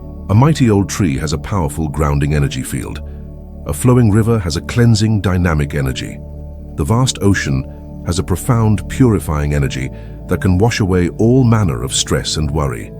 The Earth itself has a constant, stable electromagnetic field, often referred to as the Schumann resonance, which is like the planet's heartbeat. When we spend time in nature, especially when we practice grounding by placing our bare feet on the earth, our own energy field naturally begins to attune to this healing, harmonious frequency. We are remembering our connection to our Great Mother, the Earth, who is constantly offering us her balancing and restorative energy. When you feel overwhelmed, stressed, or energetically depleted, the best and simplest medicine is to go outside. Find a park, a forest, a beach, or even just a single tree. Lean your back against its trunk and close your eyes. Take a few deep breaths and set the intention to release any energy that is not yours, any stress or worry, down into the earth through the roots of the tree. Then set the intention to draw up the tree's strong, stable, life-giving energy into your own system. This is a simple but incredibly profound act of energetic hygiene. Nature is the ultimate cleanser and recharger for the human energy field. Now, let's contrast this with the built environments where most of us spend the majority of our time. Our homes, our workplaces, and public spaces. Our homes are particularly important because they are meant to be our sanctuaries, the places where we rest, recharge, and feel safe. Your home is an extension of your own aura. Over time, it becomes deeply imprinted with your personal energy signature. However, it can also accumulate stagnant or negative energy from various sources. Arguments, sadness, stress, and worry all leave a residue. Clutter is a major source of stagnant energy. When things are piled up, disorganized, and unused, the flow of chi or life force energy in the home becomes blocked, just like a clogged artery. This can lead to feelings of being stuck, tired, and uninspired in your own life. The simple act of decluttering and cleaning your home is a powerful form of spiritual practice. As you clear out the physical clutter, you are also clearing out the energetic clutter. making space for new, fresh energy to enter your life. The energy of objects in your home also matters. An object that was a gift from a loved one, given with genuine affection, will radiate that loving energy. An antique piece of furniture might carry the energy of its previous owners. This is why it is so important to be mindful of what you bring into your home. Does this object make you feel good? Does it uplift your spirit? Or does it carry associations that feel heavy or negative? Your home should be a temple dedicated to your own well-being, filled only with things that you love and that support you. Public spaces like offices, shopping malls, and hospitals are a whole different energetic ballgame. These places are like energetic whirlpools, filled with the thoughts, emotions, and stress of hundreds or thousands of different people. The collective energy can be chaotic, frantic, and overwhelming. And if you are an energetically sensitive person, you have likely experienced feeling completely drained after a trip to a crowded mall, even if you weren't doing much physical activity. This is because your aura is like a sponge, and in these environments, it is soaking up a lot of stray, low-vibration energy. This is not to say that you should become a hermit and avoid these places. It is simply about being aware, so that you can take practical steps to protect your energy, which we will discuss in detail later in this chapter. Then there are the truly special places, the sacred sites that have been recognized by cultures for thousands of years as places of power. Think of the Great Pyramids of Egypt, Stonehenge in England, the temples of Angkor Wat, or the serene Zen gardens of Japan. These places are often located on what are known as ley lines, which are invisible lines of natural earth energy that crisscross the globe, or on energy vortexes, which are areas where this energy is particularly strong and concentrated. But what makes these places truly sacred is the power of human intention. For centuries, and in some cases millennia, people have gone to these places with a single pointed focus: to pray, to meditate, to connect with the divine. Every prayer, every chant, every heartfelt intention has added to the energetic field of that place, building up a powerful high-frequency reservoir of spiritual energy. When you step into one of these sacred spaces, you are stepping into a powerful energy field that can instantly elevate your consciousness and facilitate deep spiritual experiences. You don't have to travel the world to find such a place. A local church that has been prayed in for 100 years, a beautiful community garden tended with love, or even a small corner of your own home that you have dedicated to meditation and peace can become your own personal sacred site. Now that we understand how places can accumulate energy, let's explore the practical, time-honored techniques for clearing out the old, stagnant, and negative energy and inviting in fresh, clear, positive vibrations. This is often called space clearing, and it is an essential practice for maintaining a healthy and happy energetic home. One of the most ancient and widely used methods is smudging. Smudging involves burning certain dried herbs and allowing the smoke to purify the energy of a space. The most common herb used for this is white sage, which has been used for centuries by Native American cultures for its powerful cleansing properties. Other good options include cedar for protection, sweetgrass for bringing in blessings, and Palo Santo, a sacred wood from South America, for its uplifting and healing scent. To perform a simple smudging ritual, you will need a bundle of dried herbs or a smudge stick and a fireproof bowl to catch any embers. Before you begin, it is crucial to set a clear intention. The smoke itself is a tool, but your intention is the power that directs it. Your intention could be something simple like, I now cleanse this space of all negative and stagnant energy, and I invite in the energy of love, peace, and joy. Open a window or a door to give the negative energy a way to leave. Light the end of your smudge stick until it begins to smolder and produce a good amount of smoke. Start at the front door of your home and move in a clockwise direction through each room. Use your hand or a feather to gently waft the smoke into all corners of the room from the floor to the ceiling. Pay special attention to corners, as this is where stagnant energy tends to accumulate. You can also smudge around windows and doors and around any furniture or objects that feel particularly heavy. As you walk, keep your intention firmly in your mind. You might want to repeat your intention or a simple prayer out loud. When you have gone through every room and returned to your starting point at the front door, you can extinguish the smudge stick by gently pressing it into your fireproof bowl. Give thanks for the cleansing and close your ritual. You should immediately notice a difference in the atmosphere. The air will feel lighter, clearer, and more peaceful. Another incredibly powerful tool for space clearing is sound. Everything has a resonant frequency, including dense or negative energy. The powerful vibrations created by sound can literally break up these heavy energy patterns, causing them to dissipate. It is like an energetic spring cleaning. One of the simplest ways to do this is by clapping your hands loudly. Walk around the room clapping firmly, especially in the corners. This quick, sharp sound helps to break up stuck energy. A more refined method is to use a bell, a set of tingshas, small Tibetan cymbals, or a singing bowl.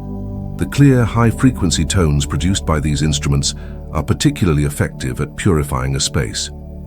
As with smudging, walk through your home in a clockwise direction, ringing the bell or playing the bowl, and allow its beautiful sound to resonate through the space, filling every nook and cranny with its healing vibration. You can also use your own voice. Chanting a sacred sound like Om can be very powerful. As you chant, feel the vibration not only in your own body, but also radiating outwards, filling the room and harmonizing its energy. Even playing uplifting, high-vibration music can have a wonderful cleansing effect. Salt has been known as a powerful purifier for thousands of years. It has the ability to absorb negative energy. A very simple technique is to place small bowls of sea salt in the corners of your rooms, especially in any room that feels particularly heavy. Leave the salt there for a day or two to absorb the negativity. It is very important that you then dispose of this salt. Do not reuse it or consume it. The best way to dispose of it is to flush it down the toilet or to throw it into a moving body of water, like a river or the ocean. You can also create a cleansing spray by dissolving sea salt in pure water. You can add a few drops of a protective essential oil, like frankincense or sage. Put this mixture in a spray bottle and gently mist the air in your rooms, again paying attention to the corners. This is a great smokeless alternative to smudging. Never underestimate the power of the simple elements of light and air. Stagnant energy thrives in dark, stuffy environments.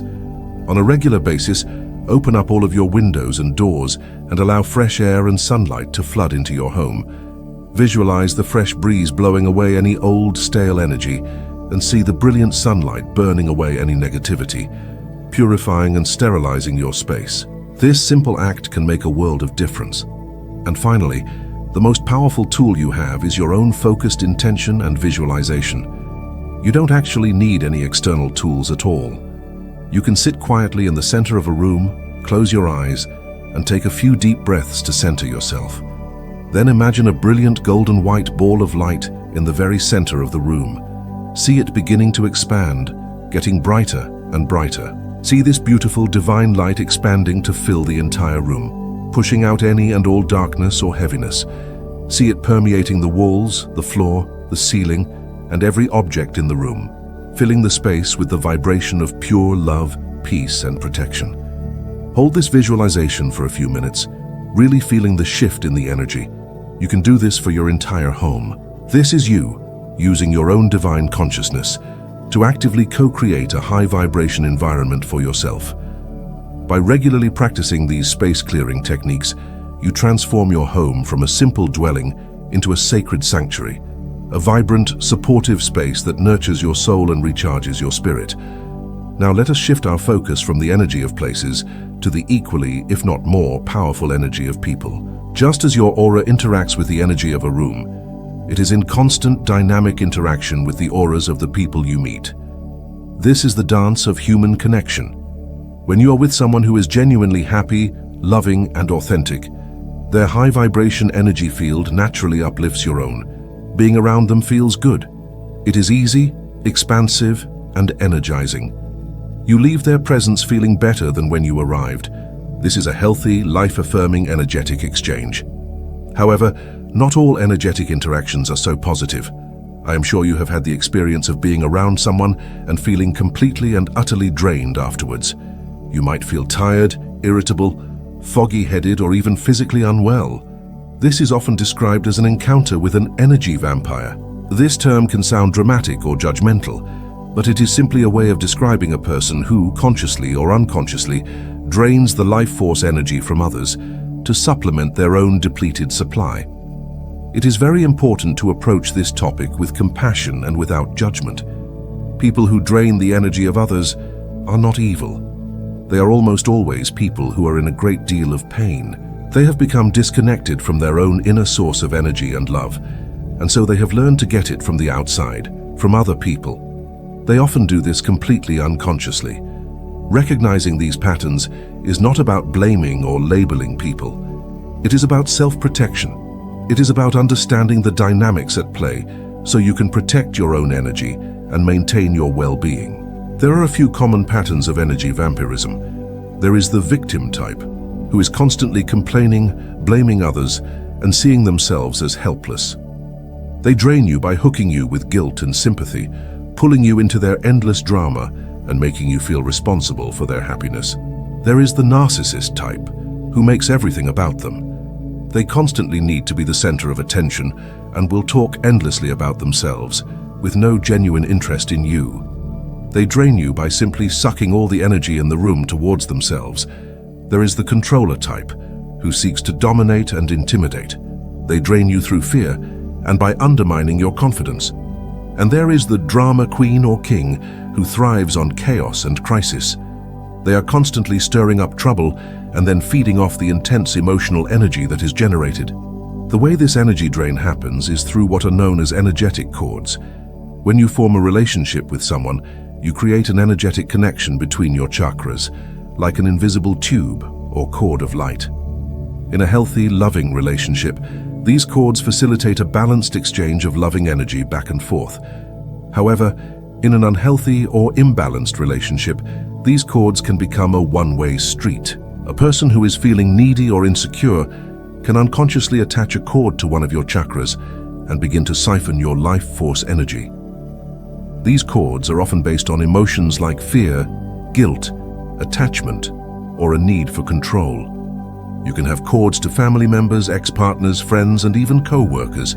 If you find yourself constantly thinking about a person, feeling emotionally drained after interacting with them, or having trouble moving on from a past relationship, it is very likely that you have an unhealthy energetic cord attached to them. The good news is that you have the power to disconnect these draining cords. Cutting cords does not mean that you are cutting the person out of your life or that you no longer love them. It means that you are cutting the unhealthy, dysfunctional energetic tie between you, freeing both of you to stand in your own power. This is an act of love for yourself and ultimately for the other person as well. One of the most powerful ways to do this is through a guided visualization, often invoking the help of a powerful spiritual being like Archangel Michael, who is known as the Great Protector. To do this, find a quiet space where you will not be disturbed. Sit or lie down comfortably and close your eyes. Take a few deep breaths to center and ground yourself. Call in Archangel Michael or any spiritual guide you feel connected to and ask for their help and protection. Then bring to mind the person with whom you feel a draining connection. Ask to be shown the energetic cords that connect you. You don't need to see them clearly. You might just sense them or know where they are attached to your body. They often attach to the solar plexus, the center of personal power.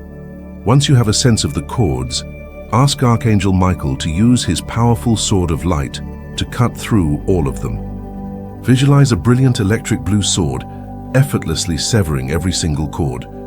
As the cords are cut, see the ends that were attached to you being sealed with golden light. See the other ends going back to the other person, also sealed with golden light. This is important.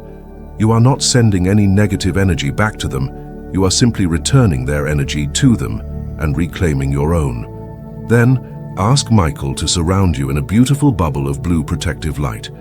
Thank him for his help. Take a few more deep breaths and gently come back into the room. This is a very powerful practice that you can do whenever you feel your energy being drained by a particular person or situation. Beyond cutting cords, the most important skill you can learn is how to protect and maintain the integrity of your own energy field on a daily basis. This is about proactive energetic hygiene. The most fundamental practice for this is shielding. We touched on this in our chapter on the aura, but let's go into more detail. Before you start your day, or before you go into a situation you know will be challenging, Take just a minute to create an energetic shield around yourself. Close your eyes and imagine a beautiful bubble or egg-shaped shield of brilliant, shimmering light completely surrounding your aura, extending a few feet out from your body in all directions. You can make this light any color that feels protective to you. White is for pure divine protection. Gold is for a very high-frequency, strong protection. Pink is for a shield of love. A mirrored surface can be very effective for reflecting any negative energy sent your way right back to its source. The most important part of this is your intention. As you visualize the shield, set the clear intention that this shield is permeable to love, but completely impermeable to any and all forms of negative or draining energy. Feel the sense of safety, peace, and sovereignty that this shield provides. Know that you are the master of your own energetic space. Grounding is another crucial practice for energy protection. When you are well grounded, you are less likely to be thrown off balance by the energy of others. Imagine growing roots from the soles of your feet, deep down into the core of the earth.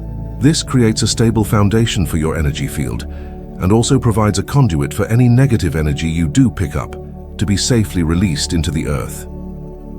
Finally, remember the power of a simple, conscious boundary. Learning to say no to people and situations that drain you is one of the most powerful acts of energetic self-care you can perform. You do not have to be available to everyone all the time. You have a right to protect your peace and your energy. You are not responsible for fixing anyone else's problems or for being their sole source of energy. Your responsibility is to keep your own cup full so that what overflows can be a genuine gift to the world rather than a depleted offering that leaves you empty. By becoming a conscious steward of your energetic environment, both in the places you inhabit and the company you keep, you take a monumental step in your spiritual journey.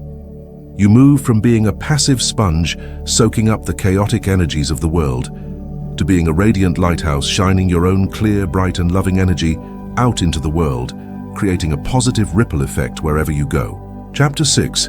You are what you eat, the energy of food.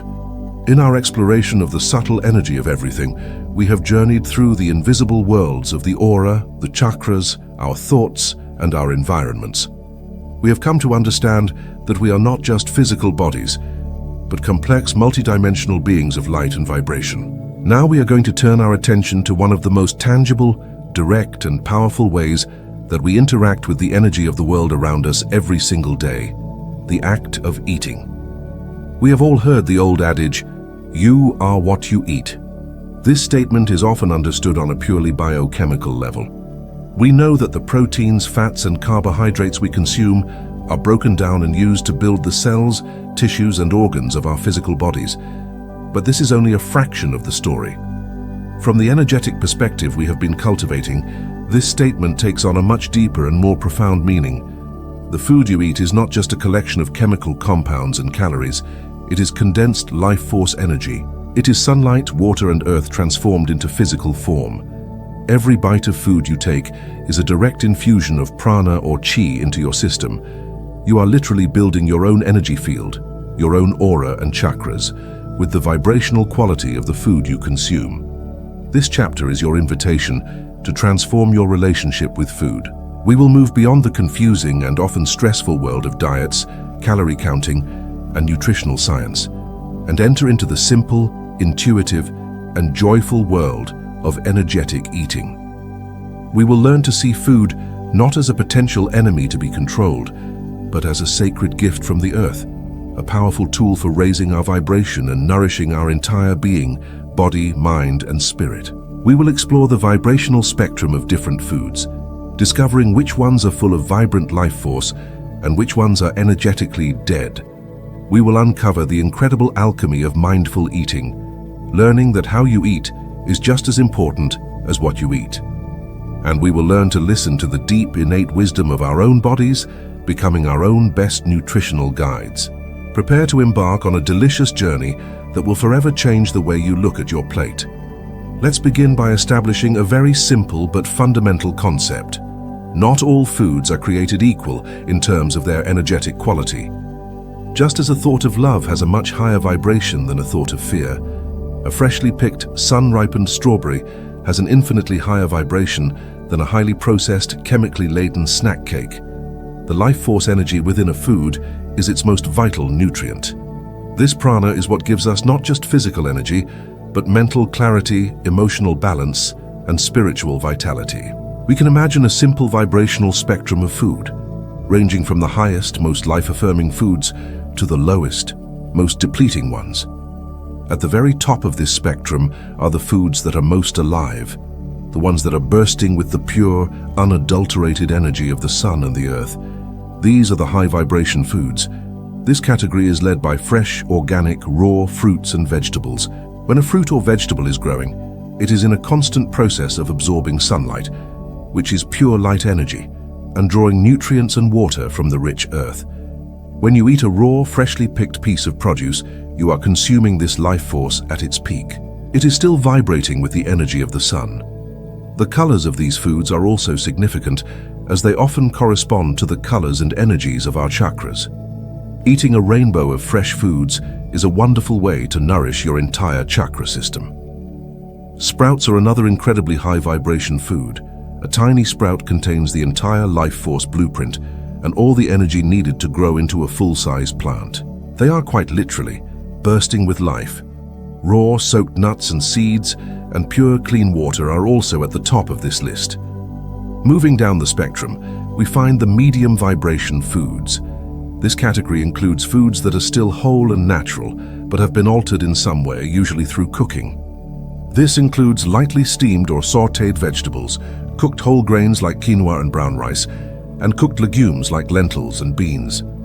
The process of cooking does diminish some of the raw life force energy of the food. However, for many people, light cooking can make the nutrients in these foods easier to digest and assimilate. The key here is the degree of cooking. A lightly steamed piece of broccoli still retains much of its vitality and color, whereas broccoli that has been boiled for half an hour until it is mushy and gray is energetically depleted. The intention is to honor the life force within the food, not to destroy it. Finally, we come to the bottom of the spectrum, the low vibration foods. These are the foods that have had most, if not all, of their natural life force energy stripped away through processing, or that carry a heavy, dense energy. At the top of this list are highly processed foods. Anything that comes in a box, a bag, or a can, with a long list of chemical ingredients that you cannot pronounce, has very little prana. These are what can be called dead foods. They may fill your stomach and provide calories, but they do not provide the vital life force your body and energy field truly need. In fact, your body has to expend a great deal of its own energy just to process and eliminate the artificial chemicals, preservatives, and flavorings they contain. Refined sugars and white flours fall into this category. They have been stripped of all their natural fiber and nutrients, leaving only a concentrated empty substance that gives a quick, artificial spike of energy, followed by a crash, creating chaos in your system. Meat and dairy products are a complex topic, and it is important to approach it without dogma or judgment. From a purely energetic standpoint, these foods are very dense. They require a great deal of energy for the body to digest. Furthermore, it is crucial to consider the energy of the animal's life. An animal that was raised in a factory farm, confined to a small space, fed an unnatural diet, and filled with fear and stress throughout its life, and at the moment of its death, will carry that dense, heavy energy of fear and suffering in its very cells. When you consume that meat or dairy, you are taking that energy into your own body. On the other hand, meat or dairy from an animal that was raised humanely, allowed to roam freely on pasture, and treated with respect, will have a very different, cleaner, energetic signature. This is not about declaring one way of eating as right and another as wrong. It is about encouraging you to become aware of the energetic story behind your food and to make conscious choices that align with the vibration you wish to cultivate within yourself. Other low vibration items include microwaved food, as the radiation from the microwave violently agitates the water molecules and has been shown to disrupt the subtle energy structure of the food. And of course, any food that you know you are allergic or sensitive to, as it creates a stressful inflammatory response in your body. Making a simple shift to include more high-vibration foods in your diet is one of the quickest and most powerful ways to raise your own personal frequency. You will not only feel better physically, but you will also notice increased mental clarity. emotional stability, and a greater sense of connection. Let's dedicate a special moment to the most essential substance for all life: water. As we learned from the work of Dr. Masaru Emoto, water is incredibly sensitive and programmable. It holds the memory of the energy it is exposed to. Given that your body is mostly water, the quality of the water you drink has a massive impact on your overall vibration. Tap water in many places is treated with chemicals like chlorine and fluoride, and may travel through long old pipes, picking up energetic imprints along the way. Investing in a good quality water filter is a wonderful act of self-care. Spring water, which has been naturally filtered by the earth and is full of life-giving minerals, is energetically the best, but you can go a step further. You can actively bless and charge the water you drink. This is a simple but profound practice. Before you drink a glass of water, simply hold the glass in your hands. Close your eyes for a moment. Take a deep breath and connect with a feeling of love and gratitude in your heart. Then send that feeling, that intention, into the water. You can mentally or verbally say words like love, gratitude, health, vitality. See the water molecules responding, forming beautiful, harmonious, crystalline structures. You have just transformed a simple glass of water into a potent healing elixir. You can also infuse your water with the energy of fruits, herbs, or even crystals.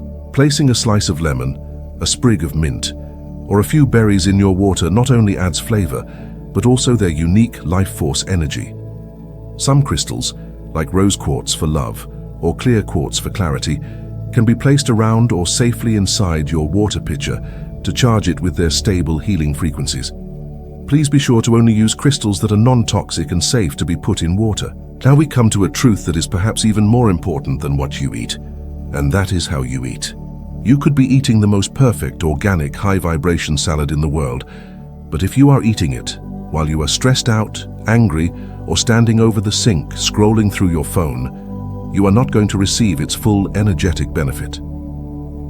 The act of eating is a sacred ritual, an alchemical process where you transform the substance of the earth into the substance of your own being. Your state of mind and your intention during this process are the secret ingredients that can either enhance or diminish the energy of your food. First, consider the energy of the person preparing the food. Food that is cooked with love, with a happy and peaceful heart, is literally infused with that high vibration energy. This is why a simple meal made by a loving grandmother can feel so much more nourishing than an elaborate dish from a fancy restaurant where the chef is stressed and angry. If you are the one cooking, be mindful of your own energy. Put on some beautiful music.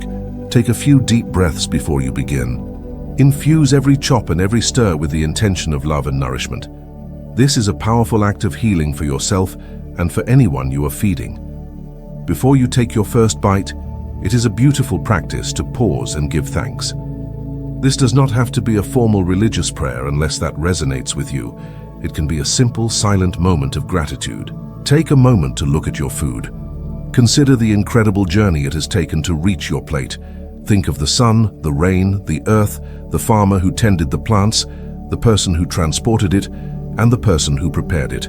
Acknowledge the miracle of life that is before you, the life that is about to give its energy to sustain your own. By cultivating this feeling of gratitude, you raise the vibration of the food even further, and you prepare your body to receive it in the most optimal way.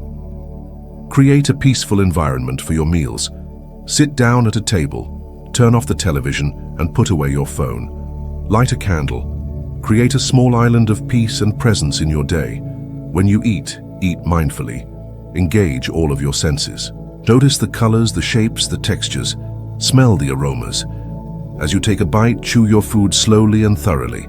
Try to taste all the different subtle flavors. Notice the sensation of the food in your mouth.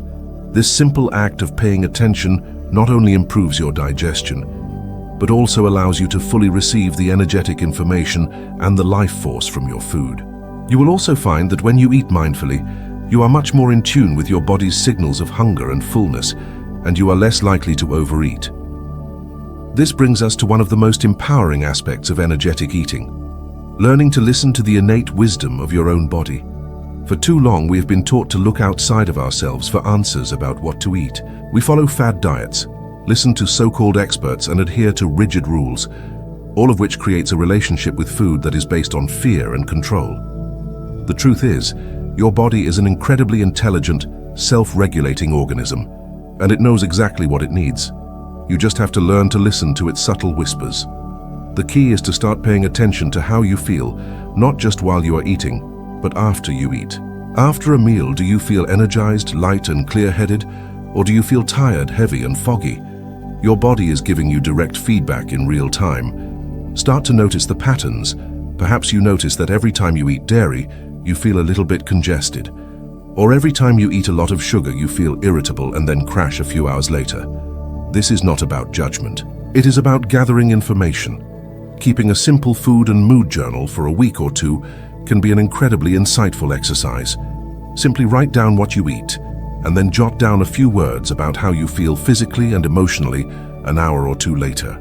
The connections will quickly become clear. Even your food cravings contain wisdom. Sometimes a craving is just a conditioned response, but often it is your body telling you something.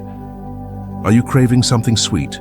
Maybe your body needs a quick source of energy, and a piece of fruit would be a better choice than a candy bar. Are you craving something heavy and salty? Maybe your root chakra is feeling ungrounded, and some roasted root vegetables or a hearty soup would be deeply nourishing. By cultivating this inner listening, you become your own nutritional expert. You move from a place of rigid rules to a place of intuitive, flexible, and joyful connection with your food and your body. To deepen this connection, we can also look at food through the lens of the chakra system. Since each chakra governs a different aspect of our being, we can consciously choose foods that support and balance each specific energy center. For your root chakra, your foundation of safety and security, think of grounding foods. These are foods that grow deep in the earth, like root vegetables such as carrots, beets, parsnips, and potatoes. Protein-rich foods like beans and nuts also help to ground your energy. Red-colored foods like apples, pomegranates, and strawberries resonate with the red of this chakra. For your sacral chakra, the center of creativity and flow, think of foods that nourish the element of water. Juicy, sweet fruits, especially tropical ones like mangoes and passion fruit, are wonderful. Nuts and seeds, which are associated with fertility and creation, are also excellent. Orange-colored foods like oranges, sweet potatoes, and carrots support this center. For your solar plexus chakra, your center of personal power and digestion, think of foods that are easy to digest and that give you sustained energy. Whole grains like quinoa and millet and legumes like lentils are great choices. The color is yellow, so foods like bananas, corn, and lemons are very supportive. For your heart chakra, the center of love and healing, the color is green. This is simple. Eat lots of green leafy vegetables like spinach, kale, and chard, as well as other green foods like broccoli, avocado, and green tea. These foods are full of life force and are deeply cleansing. For your throat chakra, your center of communication, think of soothing foods that are easy to swallow. Fruits of all kinds, especially those that grow on trees like apples and pears, are wonderful. Soothing liquids like herbal teas and natural fruit juices can help to open this center. Blue and purple foods like blueberries and blackberries resonate with its color. For your third eye chakra, the center of intuition and wisdom, think of brain-boosting foods. Foods rich in omega-3 fatty acids like walnuts and flax seeds are excellent for brain health. Dark-colored foods like purple grapes, eggplant, and even a small amount of high-quality dark chocolate can help to stimulate this center. Finally, for your crown chakra, your connection to the divine, the energy is less about dense physical food and more about light and spirit. This is why many spiritual traditions incorporate fasting or eating very light, pure foods. Pure water, herbal teas, and violet-colored foods can be supportive. But the true nourishment for this chakra comes from your spiritual practice, from meditation, prayer, and your connection to the cosmos. Transforming your relationship with food is a journey, not an overnight switch. The most important thing is to approach it with love, not with judgment. Let go of the idea of good foods and bad foods, and instead start thinking in terms of what nourishes you and what depletes you. Start by making small, simple changes. Add one more piece of fresh fruit to your day. Switch from white bread to whole grain bread. Drink one more glass of blessed water. Each conscious, loving choice you make is a vote for a higher vibration. Eating is one of the most intimate acts we perform. It is a daily opportunity to honor your body, to connect with the earth, and to consciously choose the energy you wish to become. By embracing the principles of energetic eating, you turn every meal into a sacred ceremony of nourishment, a joyful celebration of life itself. Chapter 7. Your Spiritual Shield. Cleansing and Protecting Your Aura. Welcome back, dear friend, to the next stage of our journey together. In our previous chapters, we have built a beautiful foundation of understanding. We have awakened to the reality of the aura, that luminous bubble of light that is our personal energy field. We now see it not as a mystical concept, but as a tangible part of our being, our spiritual skin that interfaces with the world. We know that this field is a living diary, reflecting our thoughts, our health, and our emotions. But like anything in this world, our aura requires care. Just as you would not go for days or weeks without washing your physical body, you must also learn to regularly cleanse your energetic body. This chapter is the practical, hands-on guide to spiritual hygiene. This is where we move from theory to practice, from knowing to doing. We live in a world that is a veritable ocean of different energies. We are constantly swimming through the vibrations of other people's thoughts, emotions, and stresses. We absorb energy from the places we go, the news we watch, and the interactions we have. Over time, our bright, clear aura can become cluttered with energetic debris, like dust bunnies in the corners of a room. This can leave us feeling tired, irritable, heavy, and not quite ourselves. The practices you are about to learn are your spiritual soap and water. They are ancient, powerful, and profoundly simple ways to wash away the energetic grime of the day, to release what is not yours, and to return to the pristine clarity of your own beautiful essence. But this chapter is about more than just cleansing. It is also about protection. It is about learning to become the sovereign guardian of your own energetic space. This is not about building walls of fear to keep the world out. It is about cultivating a strong, resilient, and radiant energy field that is permeable to love, but impermeable to negativity. It is about learning to wear your own light like a shield, not an aggressive shield of armor, but a radiant shield of love and high vibration that naturally repels that which is not in alignment with it. This is one of the most empowering skills you can ever learn. It is the art of walking through the world with an open heart, yet a protected spirit. It is the ability to be a compassionate and empathetic person without being an energetic sponge who is constantly overwhelmed by the pain of the world. You have a divine right to your own peace. You have a sacred responsibility to tend to the garden of your own energy. So take a deep breath and let us roll up our sleeves. It is time to learn how to cleanse, polish, and protect your beautiful, luminous, spiritual shield. Before we dive into the specific techniques, it is crucial to understand the philosophy behind cleansing. Why does our aura get dirty in the first place? It is not because you have done anything wrong or because you are weak. It is simply a natural consequence of living in a dense, interactive world. Think of your aura like a beautiful white coat. As you walk through your day, you might brush up against a muddy wall, someone might accidentally spill coffee on you, or you might simply pick up dust from the air. At the end of the day, your coat is no longer pristine. It has picked up various things from its environment. This is exactly what happens to your energy field. The energetic debris we talk about can come from many sources. It can be the residue of your own negative thoughts or unprocessed emotions. It can be the heavy energy of a stressful workplace. It can be the emotional pain you picked up from a friend you were comforting. It can even be collective energies of fear or anxiety that are present in the world at large. This debris, if left to accumulate, can create blockages in your energy flow, leading to fatigue, emotional imbalance, and even physical illness. Energetic cleansing is the simple act of consciously removing this accumulated debris, allowing your life force energy to flow freely and brightly once more. It is an act of profound self-love, a declaration that you are worthy of feeling clear, vibrant, and light. It is also helpful to distinguish between cleansing, charging, and shielding. Cleansing is the process of removal, of taking away what does not belong. It is like weeding a garden. Charging is the process of adding positive, life-affirming energy. It is like fertilizing the garden. Shielding is the process of creating a protective boundary.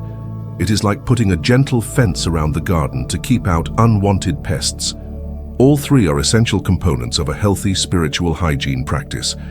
In this chapter, we will cover them all, but we will begin with the most fundamental and often most needed practice: cleansing. Many of the techniques we will explore work with the power of the four classical elements: water, earth, air, and fire.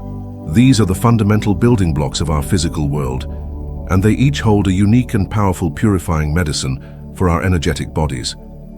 Let us begin with the most familiar and accessible of all purifiers, the element of water. Water is the universal solvent. It cleanses, it purifies, it carries things away. On a physical level, it washes dirt from our bodies. On an energetic level, it does exactly the same thing. The simplest way to use water for energetic cleansing is to transform your daily shower into a conscious ritual of purification. This takes no extra time, only a shift in your intention. The next time you step into the shower, take a moment to close your eyes before you turn on the water. Set a clear intention. You might say silently or aloud, "I now ask that this water cleanse not only my physical body, but my energetic body as well. May it wash away all stress, all negativity, all worry, and all energy that is not my own." As you turn on the water, imagine that it is not just ordinary water, but a cascade of pure liquid light. You can visualize it as shimmering white, silver, or golden light. As the water flows over your head and down your body, see it dissolving and washing away any dark, gray, or murky patches of energy in your aura. See it loosening any energetic debris, any feelings of heaviness, and carrying them down the drain. Really engage your senses and your imagination. Feel the cleansing power of this liquid light.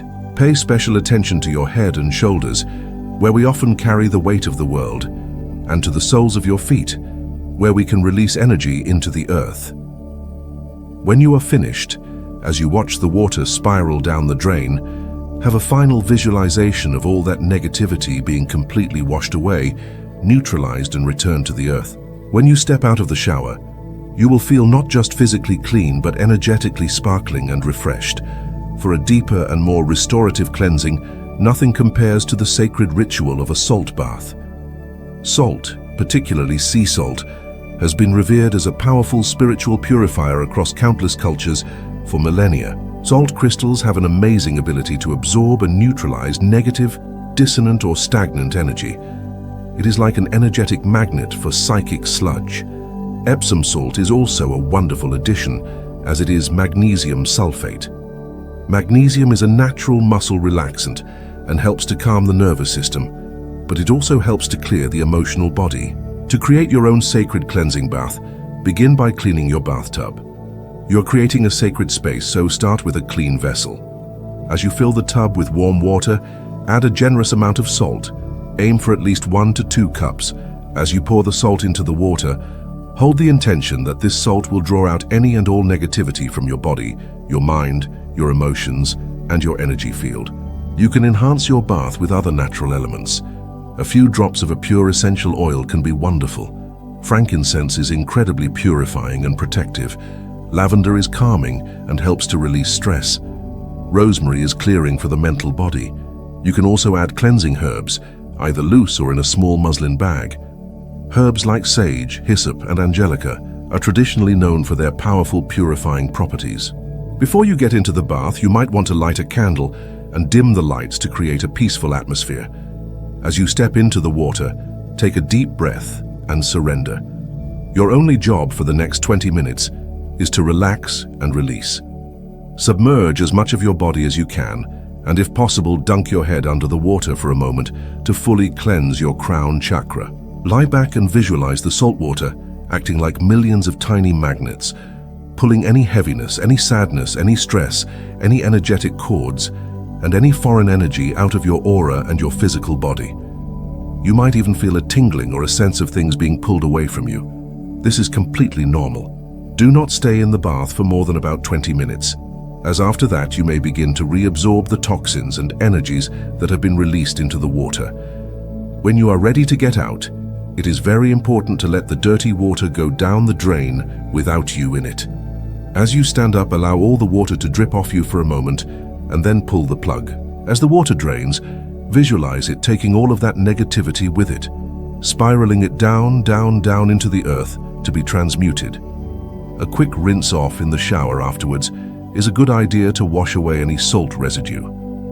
This practice is incredibly powerful, especially after a particularly difficult day, an illness, or any kind of emotional shock. Of course, the most powerful form of water cleansing comes from immersing yourself in a natural body of water. The ocean is the ultimate purifier. Its vastness, its power, and its high salt content make it a phenomenal energetic cleanser. Swimming in the ocean, or even just wading in the waves, can feel like a complete spiritual reset. The constant motion of the waves washes your aura in a way that nothing else can. If you are near a flowing river or stream, this is also a wonderful option. The energy of moving water is all about carrying things away. Standing in a river and allowing the current to flow past you is a beautiful way to release old patterns and let go of what no longer serves you. Lakes have a different, more still and serene energy, which can be very calming and balancing for the emotional body. Always be mindful and respectful when entering natural bodies of water, and give thanks to the spirit of the water for its healing gift. Next, let's explore the grounding and stabilizing power of the element of earth. The earth is a massive electromagnetic field that has a naturally calming and balancing effect on our human energy system. The practice of grounding or earthing is one of the most simple and yet most profound ways to cleanse and stabilize your aura. We have touched on this before, but let us go deeper. Our modern lifestyles have disconnected us from the earth. We wear rubber-soled shoes that insulate us. We live in houses high off the ground and we walk on concrete and asphalt. This creates a buildup of static electricity and free radicals in our bodies, and a general feeling of being ungrounded and in our heads. The simple act of placing your bare feet directly on the surface of the earth allows for a powerful energetic exchange. The earth's surface has a natural negative charge, and it acts like a giant antioxidant, absorbing the excess positive charge, free radicals from your body and neutralizing it. At the same time, it feeds your energy field with its steady, calm, and nurturing vibration. All you need to do is find a patch of grass in a park, some dirt in your garden, or some sand at the beach. Take off your shoes and socks and stand or walk for at least 10 to 15 minutes. As you do, bring your awareness to the soles of your feet. Really feel the texture of the earth. Imagine that you are a tree and you are growing roots from your feet that extend deep, deep down into the heart of the planet. With every exhale, consciously release any stress, any anxiety, any chaotic energy down through your roots into the earth. The earth is a masterful transformer of energy, and it can effortlessly receive and neutralize this energy. With every inhale, imagine you are drawing up the earth's calm, stable, healing energy into your entire body and aura. This practice is a powerful antidote to stress, anxiety, and feeling scattered. Working with trees is another beautiful way to connect with the healing energy of the earth. Trees are like magnificent antennas, drawing energy up from the earth and down from the heavens. Each tree has its own unique energy and personality. Find a tree that you feel drawn to. You don't need to know its name. Simply approach it with respect and ask permission to connect with its energy. You can place your hands on its trunk, or for a deeper connection, sit with your back against the trunk. Close your eyes and begin to breathe with the tree. Feel its ancient, wise, and patient energy. Feel its deep roots anchoring it to the earth. You can ask the tree to help you release any heavy energy you are carrying. Imagine that energy flowing out of your back and into the trunk of the tree, which then sends it down its own roots, deep into the earth to be transmuted. Trees are incredibly generous beings and are happy to help us in this way. Spend some time in gratitude with the tree before you leave. Now let's turn to the element of air, which we can work with through the powerful mediums of smoke and sound. The practice of smudging, as we discussed, for clearing spaces, is also wonderfully effective for clearing your own personal aura. Again, the most common tool is a smudge stick of white sage. Holding your smudge stick over a fireproof bowl, light the tip until it catches fire, and then gently blow it out so that it is smoldering and producing a steady stream of smoke. The smoke itself is believed to attach to heavy or negative energy and to carry it away. Start with the smoke at your feet. Use your hand or a feather to gently waft the smoke all around your legs, your torso, and your arms. Gently bring the smoke up over your head, then bring it down the front of your body. Be sure to get your back as well as you can. As you do this, hold a clear intention, such as I cleanse my energy field of all that no longer serves my highest good. It is like taking a smoke shower. The scent of the sage itself is also very clearing for the mind. Palo Santo, or holy wood, has a sweeter scent and is wonderful for not only clearing negativity, but also for inviting in positive, healing energy. Sound is another powerful way to work with the element of air. As we know, everything is vibration. Stagnant or negative energy is essentially a low, chaotic, or dissonant vibration. We can use the power of pure, coherent sound to break up these dense patterns and restore harmony to our energy field. This is the principle of sympathetic resonance. When you strike a tuning fork, another tuning fork of the same frequency nearby will begin to vibrate without being touched. In the same way, when you introduce a pure, high-frequency sound into your aura, it entrains the lower vibrations, raising them up to match its own harmonious frequency. A simple bell with a clear, bright tone can be used. Ring the bell all around your body, allowing its sound waves to wash through your aura. A tingsha, or small Tibetan cymbals, produces a very high-pitched sound that is excellent for cutting through energetic density. A singing bowl is another magnificent tool. You can place the bowl on the floor in front of you as you sit, and as you play it, visualize its beautiful resonant waves expanding outwards, completely enveloping your aura, vibrating through every cell of your being and shattering any negativity. Your own voice is also a powerful sound healing instrument. The sacred sound Om, when chanted, creates a vibration that is said to be the sound of the universe, and it can bring your entire energy field back into a state of harmony and coherence. Finally, we have the transformative and purifying element of fire. We can connect with this element through the light of the sun and the flame of a candle. The sun is our ultimate source of life, light, and energy. Its rays are incredibly cleansing and charging. Spending just 10 to 15 minutes in the sun can have a powerful effect on your aura. As you stand or sit in the sunlight, close your eyes and imagine that you are a plant. See your aura like a set of translucent leaves, drinking in the brilliant golden light of the sun. See this light burning away any psychic debris, any sadness, any shadows in your energy field. See it filling you up with vitality, optimism, and pure life force. This is a simple and joyful way to both cleanse and charge your energy. A candle flame is a miniature sun that we can bring into our sacred space. The simple act of candle gazing, known in yoga as trataka, is a powerful cleansing meditation. Light a single candle and place it at eye level a few feet in front of you. Sit comfortably and gaze softly at the flame. Try not to blink. As your eyes begin to water, allow them to. This is a physical and energetic release. As you gaze at the flame, imagine that it is a sacred fire. With every exhale, mentally offer any negative thoughts, any worries, any fears into the flame. See them being completely consumed and transformed back into pure light. This practice not only cleanses the mental and emotional bodies, but also builds focus and strengthens the third eye chakra. Once you have thoroughly cleansed your aura, it is time to establish protection. The most fundamental technique, as we have mentioned, is shielding. This is a practice that should become as natural as brushing your teeth in the morning. Before you start your day, take just 60 seconds. Sit quietly, close your eyes, and take a few deep grounding breaths.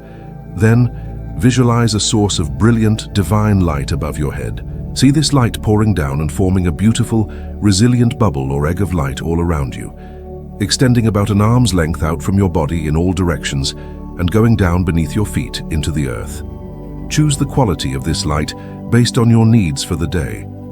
A brilliant white or golden light is for all-purpose high-frequency divine protection. A soft pink light creates a shield of love, which is wonderful for softening interactions and keeping your heart open while remaining safe. A mirrored surface on the outside of your bubble is a powerful shield to use if you know you are going to be in a particularly negative environment or around a difficult person. This mirrored shield will automatically reflect any negative energy sent your way right back to its source, without you even having to think about it. The most important part is your intention. As you build your shield, state clearly, This shield protects me from all that is not for my highest good, while allowing love and blessings to flow freely in and out. Feel the truth of this. Feel the sense of safety and serenity it provides. Then go about your day knowing that you are contained within your own sacred space.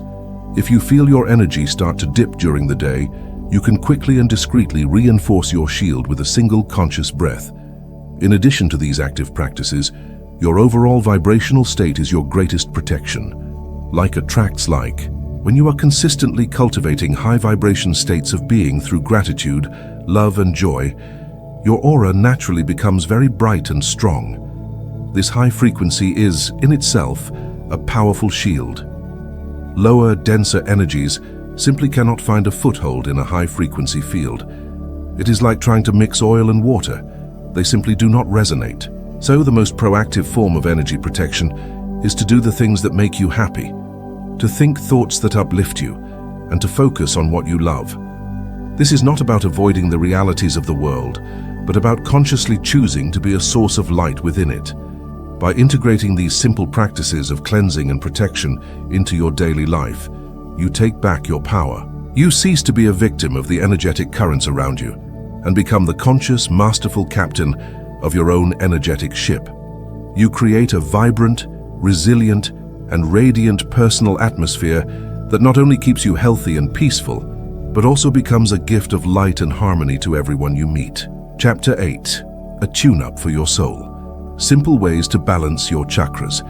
We have arrived at a truly exciting and empowering part of our journey. In a previous chapter, we were introduced to the magnificent inner architecture of our subtle body, the 7 primary chakras.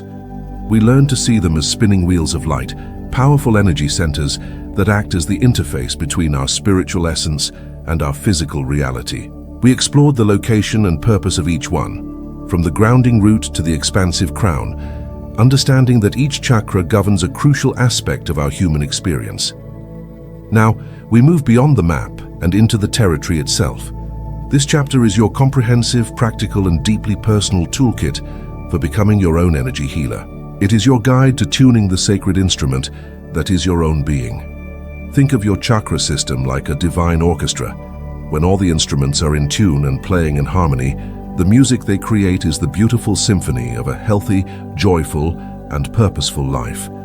But life, with its stresses, its challenges, and its old wounds, can cause some of these instruments to go out of tune. A chakra can become sluggish and underactive, playing its note too quietly, or it can become overactive and chaotic, playing its note too loudly and erratically. The result is energetic dissonance, which manifests as the physical, emotional, and spiritual challenges we face. The beautiful truth is that you are the conductor of this orchestra. You have the innate ability to listen to your own inner music, to notice which instruments are out of tune, and to gently and lovingly guide them back into perfect harmony. This chapter will be structured as a deep, immersive journey through each of the 7 chakras one by one. For each energy center, we will provide a rich and multi-sensory toolkit of simple, accessible practices that you can use to bring it back into balance.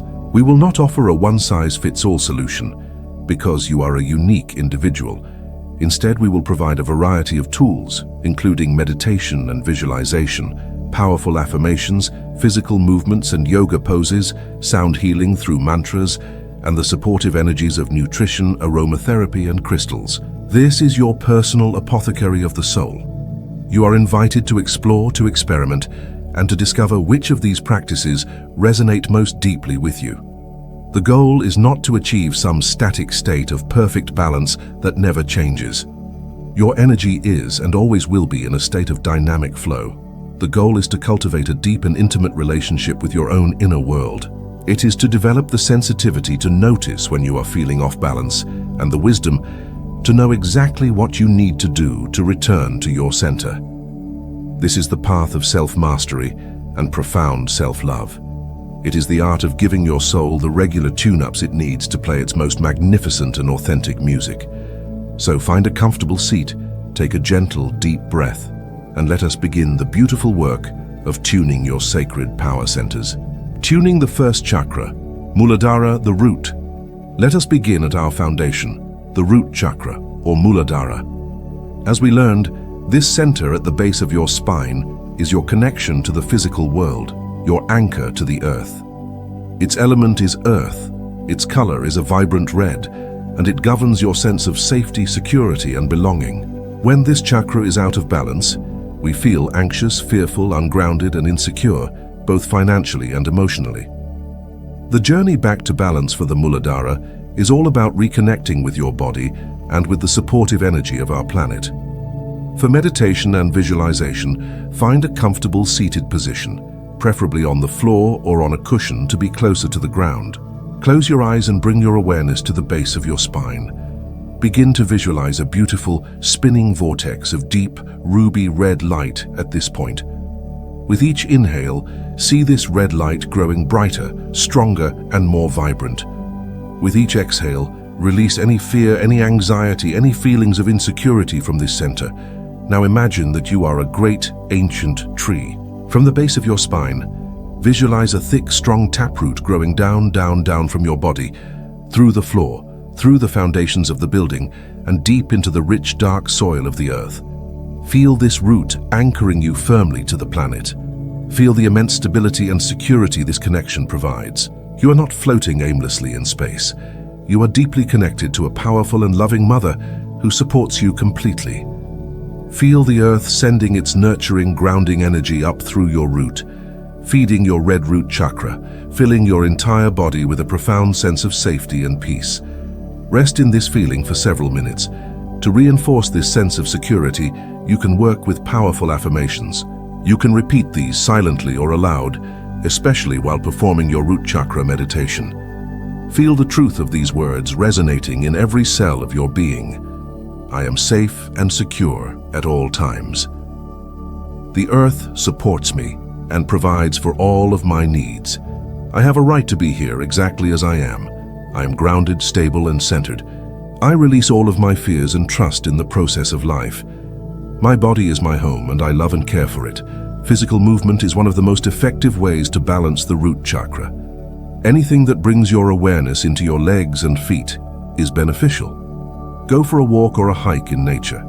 As you walk, be mindful of each step, feeling your feet connect with the ground. The practice of yoga offers specific poses or asanas that are wonderfully grounding. Mountain pose, Tadasana, is the quintessential grounding posture. Stand with your feet hip-width apart and really feel all four corners of your feet pressing into the floor. Feel the energy drawing up from the earth through your legs. Warrior poses, Virabhadrasana I and the second, are also excellent for building a sense of strength and stability in your lower body. A deep squat, Malasana, is a very primal posture that directly stimulates the energy at the base of the spine. For sound healing, the seed mantra for the root chakra is Lam. The vibration of this sound resonates directly with this energy center. You can sit quietly and chant Lam in a low, steady tone. As you do, feel the vibration in your pelvic floor and down into your legs.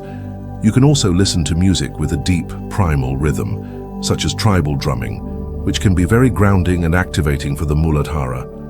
From a nutritional standpoint, as we discussed, eating grounding foods is key.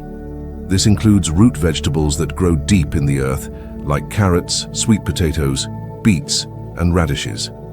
Protein-rich foods like beans, tofu, and nuts can also be very stabilizing. Red-colored foods like apples, strawberries, and tomatoes carry the vibrational frequency of this chakra's color. For aromatherapy, earthy, woody essential oils are your best allies. Cedarwood is wonderfully grounding and promotes a sense of security. Vetiver, distilled from the roots of a grass, has a deep, smoky scent and is profoundly calming for the nervous system. Patchouli is another classic earthy scent that helps you connect with your body. You can diffuse these oils in your room or dilute a drop with a carrier oil like jojoba and massage it into the soles of your feet. Finally, you can work with crystals. Grounding stones are typically dark in color. Red jasper is a wonderful stone for strength, stamina, and security. Hematite, which is heavy and metallic, is excellent for absorbing negative energy and anchoring you in your body. Smoky quartz is a gentle but powerful grounding stone that also helps to transmute fear and anxiety. You can carry these stones in your pocket, wear them as jewelry, or place them on your lower body during your meditation. Tuning the second chakra, Svadhisthana, the sacral. Moving up to the lower abdomen, we find the sacral chakra, Svadhisthana. This is our center of emotions, creativity, pleasure, and intimacy. Its element is water, and its color is a warm, vibrant orange. When it is imbalanced, we may feel emotionally volatile or completely numb, creatively blocked, or have issues with guilt and intimacy. To balance this chakra is to reclaim our right to feel, to create, and to experience the sweetness of life.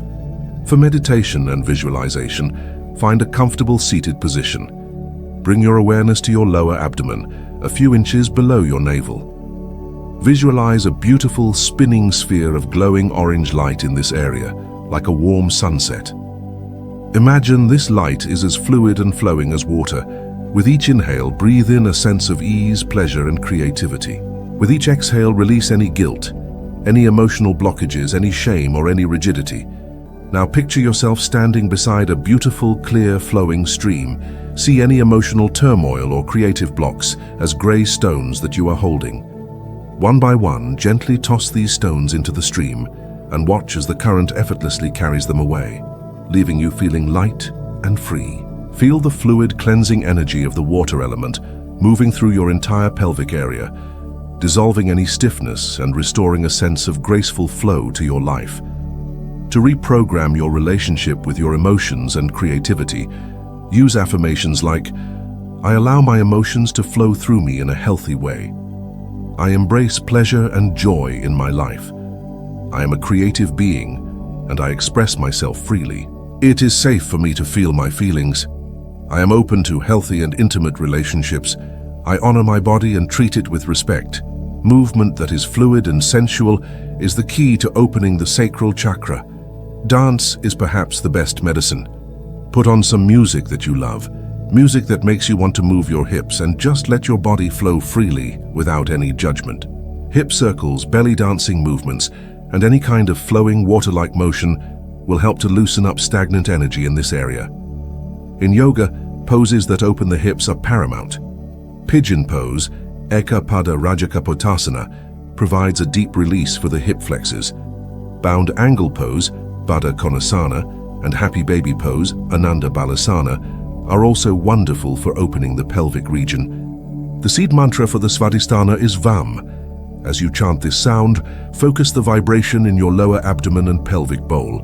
Feel it gently stirring the waters within, encouraging emotional release and creative flow. Listening to music that is sensual, flowing, or that incorporates the sound of water can also be very balancing. Nutritionally, think of juicy, succulent foods, sweet fruits, especially tropical ones like mangoes, oranges, and papayas, are wonderful. Nuts and seeds like almonds and flax seeds are associated with fertility and creation. Orange-colored foods, such as carrots, pumpkins, and sweet potatoes, resonate with this chakra's color. And most importantly, stay hydrated by drinking plenty of pure, clean water to support the element of this chakra. For aromatherapy, sweet, sensual, and uplifting essential oils are perfect. Ylang ylang is a deeply relaxing and euphoric oil that can help release inhibitions. Sweet orange oil is joyful and promotes creativity. Sandalwood is a sacred oil that is both grounding and sensual, wonderful for connecting the first and second chakras. For crystal support, orange stones are the most beneficial. Carnelian is a stone of creativity, motivation, and confidence. Orange calcite is a gentle stone that helps to move stagnant emotional energy and fosters a sense of playfulness. Sunstone carries the joyful, radiant energy of the sun and helps you to embrace your own sensuality and personal power. Tuning the third chakra, Manipura, the solar plexus. Next, we arrive at the solar plexus, Manipura, located in the upper abdomen. This is our power center, the radiant city of jewels. Its element is fire, its color is brilliant yellow, and it governs our self-esteem, our willpower, and our ability to take action. When it is out of balance, we suffer from low self-worth and victimhood, or we become arrogant and controlling. To balance Manipura is to step into our authentic, confident, and purposeful self. For meditation and visualization, bring your focus to the area behind your navel. Visualize a brilliant spinning ball of golden yellow light, as bright and as powerful as the sun. Feel its warmth radiating through your entire core, burning away any self-doubt, any feelings of powerlessness, and any shame. With each inhale, breathe in confidence, courage, and personal power. With each exhale, release the need to control, the fear of criticism, and any anger you are holding in your stomach. Imagine this inner sun is your personal power source. See its rays extending out into the world, allowing you to take confident, purposeful action towards your goals. Feel your own strength and your ability to create the life you desire. Strengthen your inner fire with powerful affirmations like, I am confident, powerful, and courageous. I honor the power within me. I can achieve anything I set my mind to. I am worthy of respect and success. I take responsibility for my own life. I release the need for the approval of others. Physical exercises that strengthen the core muscles are fantastic for activating the solar plexus. This includes abdominal exercises like crunches and planks. In yoga, boat pose, Navasana, is a classic core strengthener. Poses that involve twisting, like half Lord of the Fishes pose, Ardha Matsyendrasana, help to wring out and detoxify the digestive organs associated with this chakra. The powerful sequence of sun salutations, Surya Namaskar, is a beautiful way to build inner heat and honor the fiery energy of this center. The seed mantra for Manipura is Ram. Chanting this sound creates a powerful vibration in the solar plexus region. Feel it stoking your inner fire, building your confidence and willpower. Listening to music that is energetic, upbeat, and motivational can also help to charge up this chakra. Nutritionally, focus on foods that are easy to digest and provide sustained energy. Yellow foods are key, such as bananas, lemons, yellow peppers, and corn. Complex carbohydrates like whole grains, oats, spelt, brown rice, provide the slow-burning fuel this fire needs. Spices that aid digestion, like ginger, turmeric, and cumin, are also very beneficial.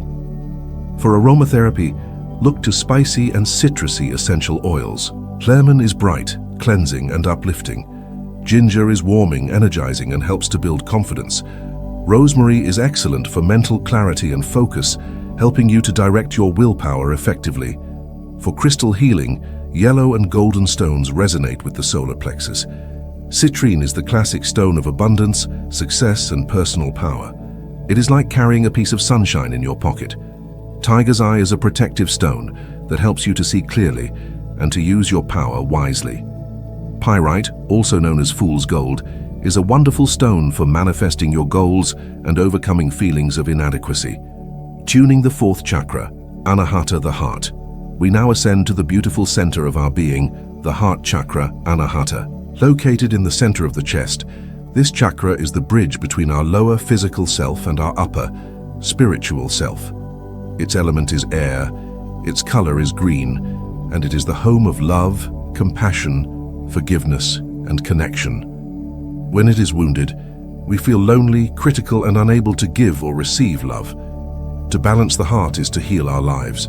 For meditation and visualization, bring your gentle awareness to the center of your chest. Visualize a beautiful, soft, glowing, emerald green sphere of light in this space. With each inhale, breathe in pure, unconditional love. Imagine you are breathing in the fresh, clean air of a beautiful forest. With each exhale, release all sadness, all grief, all resentment, and all judgment. Let go of any walls you have built around your heart. See this beautiful green light expanding with every breath, filling your entire chest, and then radiating outwards in all directions, sending love to your family, your friends, your community, and eventually to all beings on the planet. You can also visualize a soft, warm pink light, the color of universal love mixed in with the green. Rest in the feeling of profound peace and connection. Open your heart with gentle and loving affirmations.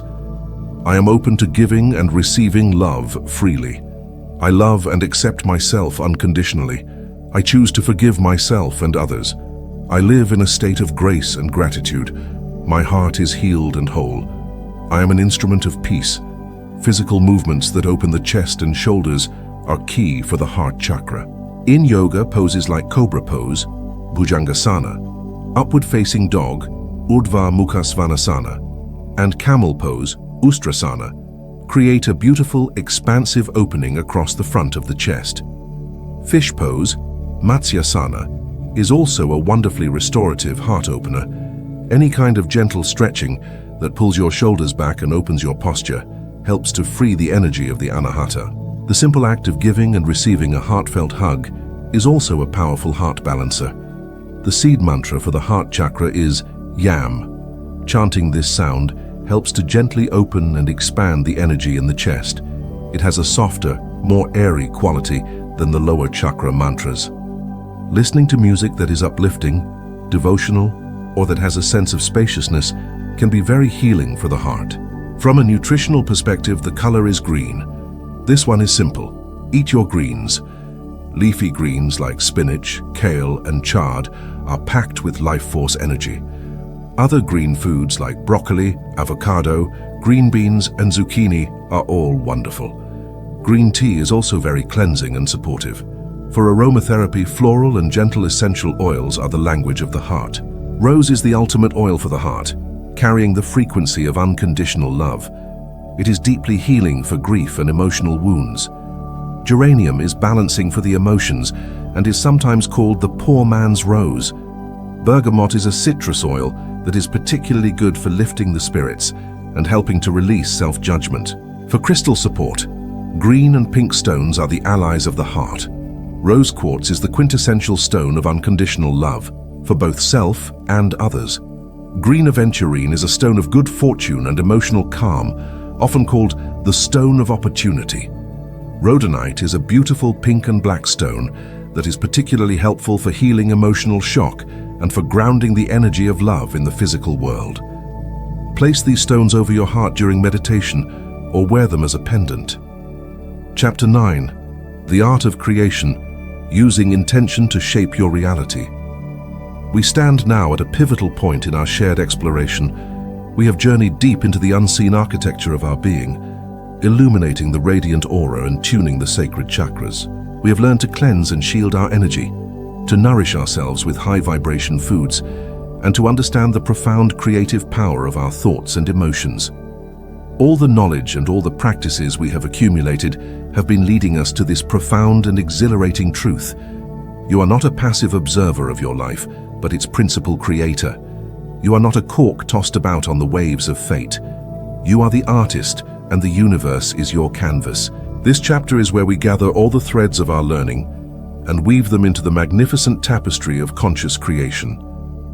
We will demystify the popular but often misunderstood concept of manifestation, or the law of attraction, stripping away the magical thinking and revealing the simple, practical, and grounded spiritual science that lies at its heart.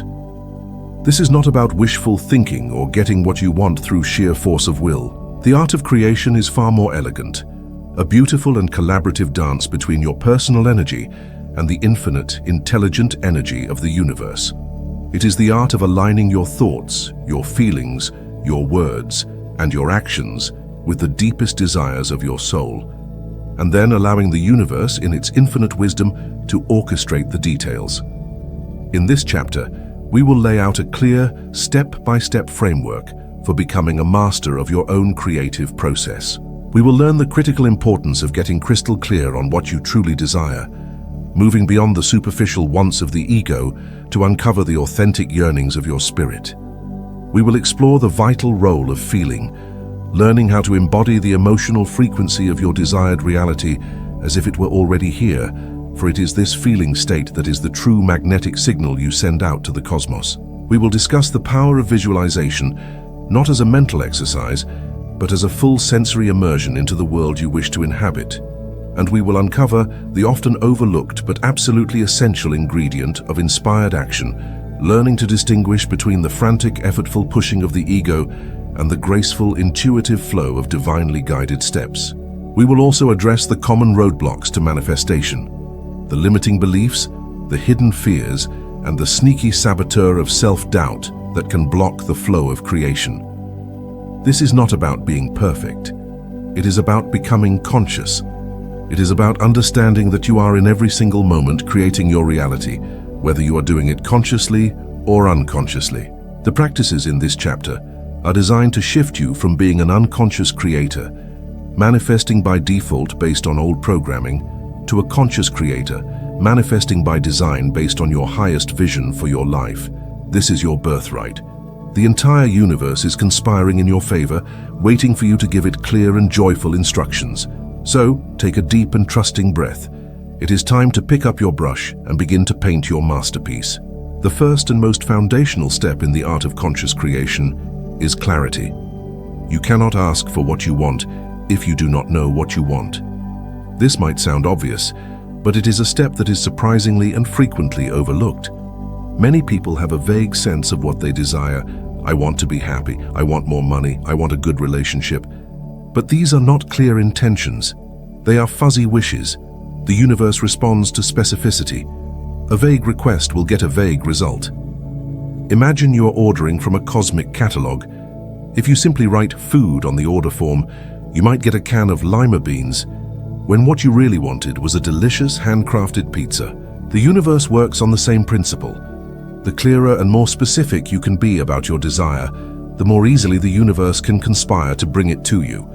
This is not about being rigid or controlling the outcome. It is about providing a clear, energetic blueprint for the universe to work with. Getting clear requires a journey inward, a journey beyond the noisy demands of the ego and the expectations of society. So often, what we think we want is not what our soul truly desires. We might chase after a high-paying job because society tells us that is what success looks like, when our soul is actually yearning for a simple life of creative expression. We might seek a certain type of partner based on a checklist from a magazine, when our heart is longing for a connection based on shared values and emotional intimacy.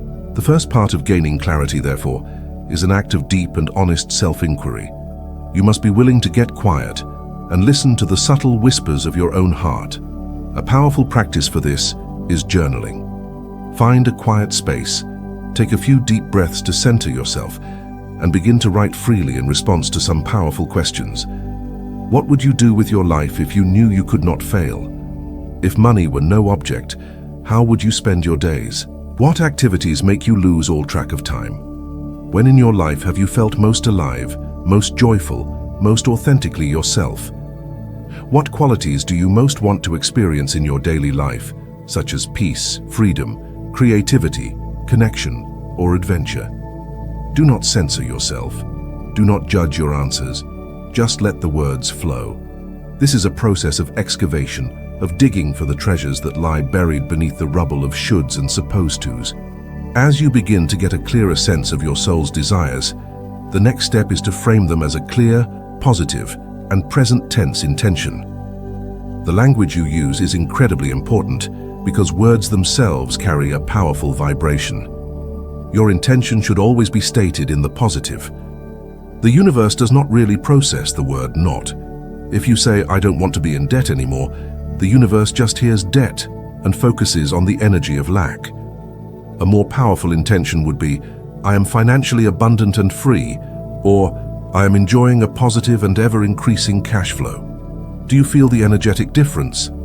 The first statement is rooted in the problem. The second is rooted in the solution. Always frame your intention around what you do want, not what you don't want. Your intention should also be stated in the present tense, as if it is already happening. This is a crucial key. The subconscious mind and the universal energy field do not operate in the future. They operate in the eternal now. If you say, I will be happy one day, you are programming your reality to keep happiness forever in the future, always just out of reach. By stating your intention in the present tense, such as I am so happy and grateful for my vibrant health and energy, you are claiming that reality as your current truth. You are aligning your energy with the frequency of that reality right now, in this moment. This is the first step in collapsing the time between your desire and its physical manifestation. So, take some time to craft your intentions. Write them down. Make them clear, positive, and present. For example, instead of I want to find a partner, a more powerful intention would be I am in a loving, committed, and joyful partnership with my ideal soulmate. Instead of I need to lose weight. It could be I love and honor my body, and I easily and joyfully maintain my ideal weight of X pounds. Crafting these clear intentions is like programming a destination into your spiritual GPS. Now the universe knows exactly where you want to go. Once you have your clear intention, we move to the second and arguably most powerful step in the creative process: embodiment. This is the art of feeling the feeling of the wish fulfilled. This is the engine of manifestation. Your thoughts are the blueprint, but your emotions are the magnetic energy that draws the reality to you. As we have learned, every emotion has a distinct vibrational frequency. The universe does not respond to your words or even your thoughts as much as it responds to your dominant vibrational state. To attract what you desire, you must learn to match its frequency. You must become a vibrational match to the reality you wish to create. This means you cannot wait for the thing you desire to arrive before you allow yourself to feel good. You must learn to generate the feeling of having it right now from within. This is the great secret. You do not get what you want. You get what you are. You must be the thing you wish to see in the world first on an energetic level. This is where the power of visualization comes in, but we are going to expand it beyond just seeing a picture in your mind. We are going to engage in what can be called sensoryization. This is a full-body, multi-sensory immersion into your desired reality. Find a quiet and comfortable place to sit or lie down where you will not be disturbed. Close your eyes and take a few deep breaths to relax your body and quiet your mind. Now bring your clear, present tense intention to mind, and begin to imagine as vividly as you can that it has already come true. But do not just see it, feel it. What does it feel like in your body to be living this reality? If your desire is for vibrant health, feel the energy, the vitality, the lightness in your body. Feel the strength in your muscles, the ease in your movements. If your desire is for financial abundance, feel the sense of peace, security, and freedom that it brings. Feel the relief in your shoulders, the expansion in your chest. Now, engage your other senses. What do you see around you in this new reality? If it is a beautiful new home, see the colors of the walls, the light streaming in the windows, the view from the porch. Make it as real and as detailed as you can. What do you hear? Are there sounds of children laughing, of the ocean waves, of a cheering crowd? What do you smell? Is it the scent of fresh-cut grass, of a new car, of a delicious meal being cooked? What do you taste? Is it the champagne of celebration, the sweetness of success? And most importantly, what are the dominant emotions you are feeling? Is it overwhelming joy, deep gratitude, profound peace, courageous confidence? Let that feeling become the most real thing in your experience. Amplify it. Let it fill every cell of your body. Let it radiate outwards from your heart in a powerful, magnetic wave. The key is to get so lost in this inner reality that for a few minutes it feels more real than your current physical reality. Your body does not know the difference between a real experience and a vividly imagined one. When you generate these positive emotions, you are literally changing your body's chemistry, releasing hormones like serotonin and oxytocin. You are rewiring your brain and recalibrating your energy field to the frequency of your desire. Practice this sensoryization for 10 to 15 minutes every day. Make it a joyful ritual, not a chore. This is your sacred time to play in the field of infinite potential and to impress your vision upon the substance of the universe. The third crucial step is to release attachment and trust the process. This is often the most challenging step for many people because it seems counterintuitive. After you have done the powerful work of getting clear on your intention and embodying the feeling of it, you must then let it go. You must surrender the how and the when to the universe. This is an act of profound trust. You have placed your order with the cosmic kitchen.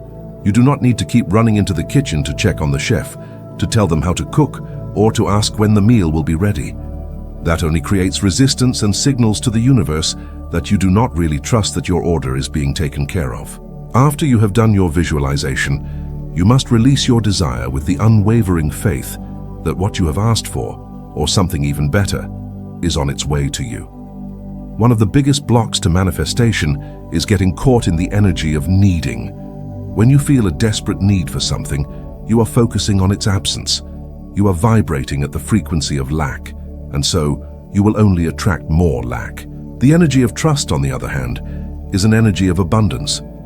It is the calm, peaceful knowing that all is well and that your desire is a done deal in the energetic realm, just waiting for the right time to manifest in the physical. A powerful way to cultivate this sense of trust is through the practice of gratitude.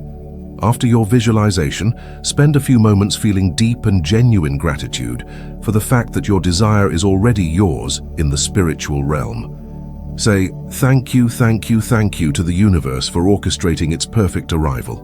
This gratitude shifts your energy from one of needing to one of receiving. Another helpful practice is to symbolically release your intention. You can write your intention on a piece of paper and then safely burn it, visualizing the smoke carrying your desire up to the heavens.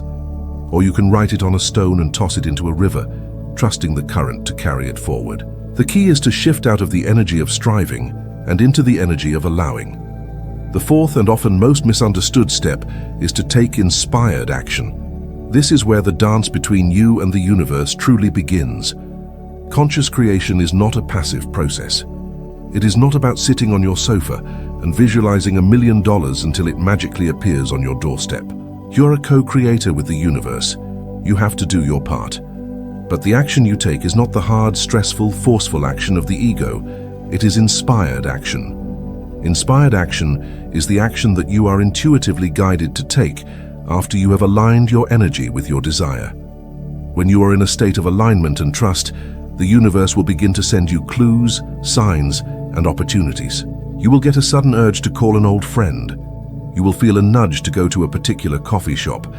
You will see a book or a workshop that seems to be calling your name. These are not random coincidences. These are your next steps, being lovingly presented to you by the universe. The key to recognizing inspired action is how it feels. It feels light, expansive, and exciting. It might even feel a little bit scary, because it is asking you to step out of your comfort zone, but it will not feel heavy, draining, or like a chore. Inspired action feels like flow. It feels like you are being pulled forward by a gentle current, rather than having to push a heavy boulder uphill. Your only job is to pay attention to these intuitive nudges and to have the courage to act on them, even if they do not seem logically connected to your ultimate goal. The universe sees the whole picture and knows the quickest and most magical path from where you are to where you want to be. Your job is to simply take the next most obvious and most joyful step. So after you have done your inner work of aligning your energy, get out into the world. Be open, be curious, pay attention to the synchronicities, and when that inner voice whispers, go here, do this, talk to that person, listen, trust that whisper. That is the voice of the universe guiding you home to your desire.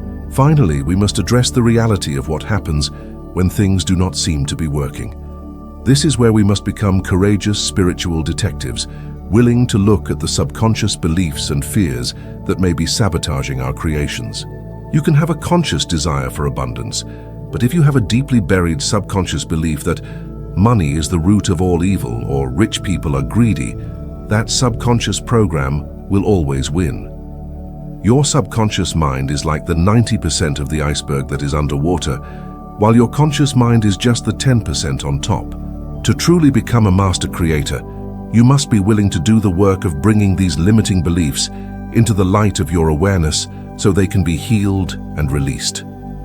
Again, journaling is a powerful tool for this. Ask yourself, what do I believe about my worthiness to receive this desire? What am I afraid will happen if I actually get what I want?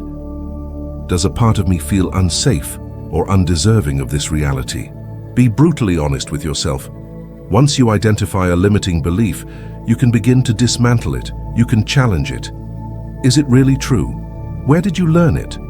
Then, you can consciously choose a new, more empowering belief and begin to install it using affirmations and visualization. This is the deep inner work of creation, and it is the most rewarding work you will ever do. By clearing out the old dusty programming of the past, you create a clear and open channel for the infinite abundance of the universe to flow into your life. The art of creation is a lifelong practice, a joyful dance of clarity, feeling, trust, and action. It is the ultimate expression of your divine nature. You were born to create. So dream big, align your energy, trust the magic, and get ready to be amazed by the beautiful life you are about to bring into being. Chapter 10. We are all connected. The universal energy field. We have arrived, dear friend, at the final chapter of this audiobook, but it is not an end. It is a grand opening, a widening of the lens from the personal to the universal. Throughout our journey, we have focused primarily on the individual. We have explored your personal energy field, tuned your personal chakras, and learned to wield your personal creative power. This was a necessary and vital foundation. You must first learn to be the master of your own inner house before you can truly understand your place in the grand cosmic neighborhood. But now it is time to lift our gaze from our own navels and look up at the stars, and in doing so to realize that the same stardust that fills the heavens also flows through our own veins. This final chapter is an invitation to experience the most profound and soul-stirring truth of existence. We are all connected. You are not a separate, isolated being. You are a unique and precious wave in a vast, interconnected ocean of consciousness. The subtle energy that flows through you is the very same energy that animates the entire cosmos. To awaken to this reality is to move from a life of separation and fear to a life of unity, love, and profound purpose. It is to understand that what you do to yourself, you do to the world, and what you do to the world, you do to yourself. In this culminating chapter, we will explore the magnificent concept of the universal energy field, known by many names across science and spirituality: the quantum field, the zero-point field, the Akashic records, or simply the mind of God. We will see how this invisible web of energy and information connects every single thing in existence, from the smallest subatomic particle to the largest galaxy. We will touch upon the idea of the collective consciousness, the shared repository of all human thoughts, feelings, and experiences, and understand how our own personal vibration contributes to the overall vibration of the planet. This understanding will transform your personal spiritual practice from an act of self-improvement into an act of world service.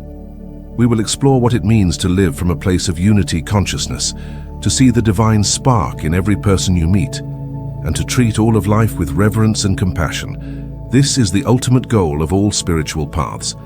It is the journey home to oneness. This is not a chapter of techniques, but a chapter of remembrance. It is a gentle reminder of the magnificent, interconnected truth that your soul has always known. It is the final, expansive breath that integrates everything we have learned, leaving you with a sense of awe, of wonder, and of your own profound and indispensable role in the great unfolding symphony of the universe. Let us begin with a concept that bridges the gap between the mystical and the scientific: the universal energy field. Modern quantum physics, in its quest to understand the fundamental nature of reality, has come to a startling conclusion that echoes the wisdom of the ancient sages. When physicists looked deeper and deeper into the atom, past the electrons, protons, and neutrons, they did not find solid, tiny building blocks. Instead, they found a vast, vibrant emptiness, a sea of pure potential. They discovered that at the most fundamental level, all of matter is simply an excitation, a ripple, a temporary vibration in an underlying invisible field of pure energy that permeates all of space and time. This field, sometimes called the zero-point field, is a plenum of unimaginable energy. It is a field of infinite possibility, containing the energetic blueprint for everything that has ever been and everything that could ever be. It is the womb of creation. The mystics have known this for millennia. They called it Akasha, a Sanskrit word meaning ether or space. They described it as the primordial substance, the subtle energy from which all things are formed. They taught that this Akasha is not just an empty void, but a living, intelligent field of consciousness that holds a perfect record of everything that has ever happened in the cosmos. This is the concept of the Akashic records, an energetic library of all knowledge and experience. What does this mean for you personally? It means that you are not separate from this field. You are a part of it. You are in it, and it is in you. Your own personal energy field, your aura, is simply a localized expression of this one universal field. You are like a whirlpool in a vast river. You have a unique pattern and identity for a time, but you are never separate from the water of the river itself. This understanding completely dissolves the illusion of separation. There is no real out there and in here. It is all one continuous, seamless field of energy. The space between you and the chair you are sitting on is not empty. It is full of this vibrant, intelligent energy. The space between you and another person is not empty. It is a bridge of shared consciousness. This is the scientific basis for phenomena like intuition, psychic abilities, and the power of prayer. When you have a sudden intuitive knowing, you are tapping into the information that is held within this universal field. When you send a loving prayer to someone on the other side of the world, you are creating a ripple of intention in this interconnected field that can be felt instantaneously, because on this fundamental level, there is no separation in space or time. This is not magic. It is the fundamental physics of a connected universe. Let this truth settle into your being. You are intimately connected to every person, every animal, every plant, and every star in the sky. You are a living, breathing part of the cosmic mind.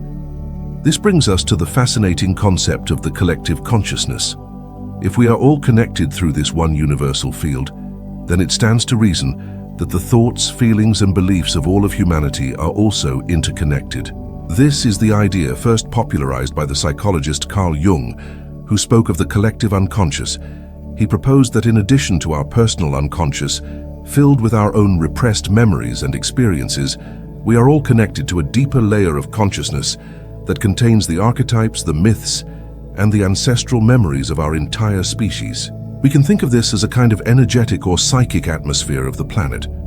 Every thought you think and every emotion you feel is not a private event. It is a little drop of energy that you are contributing to this collective human energy field. A thought of fear, anger, or judgment adds a little drop of pollution to this atmosphere. A thought of love, compassion, or forgiveness adds a little drop of clean, fresh rain. Now, one single thought may not seem like much, but multiply that by the nearly 8 billion people on this planet, all thinking and feeling day in and day out. The cumulative effect is staggering. The collective consciousness is the sum total of all of this energy, and it creates the dominant vibrational reality of our world. The wars, the conflict, the poverty, and the environmental destruction we see in the world are the physical manifestation of a collective consciousness that is largely rooted in the low vibration energies of fear, separation, and lack. This understanding can feel overwhelming at first. The problems of the world can seem so big, and we can feel so small. But this new perspective actually reveals our incredible power. It shows us that the most important and effective form of activism, the most profound way to change the world, is to change our own consciousness. When you do your own inner work, when you heal your own wounds, when you consciously choose love over fear, you are not just doing it for yourself, you are doing it for the entire planet. Every time you have the courage to forgive someone, you are adding the powerful frequency of forgiveness to the collective field, making it a little bit easier for everyone else on the planet to forgive. Every time you choose compassion over judgment, you are adding the vibration of compassion to the atmosphere, making it easier for others to be compassionate. Every time you meditate and connect with a state of inner peace, you are broadcasting that frequency of peace out into the world, helping to soothe the collective anxiety. You become a healing presence on the planet. Your personal transformation contributes directly to the global transformation. This is the profound truth of what Mahatma Gandhi meant when he said, "Be the change that you wish to see in the world." He was not just speaking metaphorically, he was speaking of a fundamental energetic principle.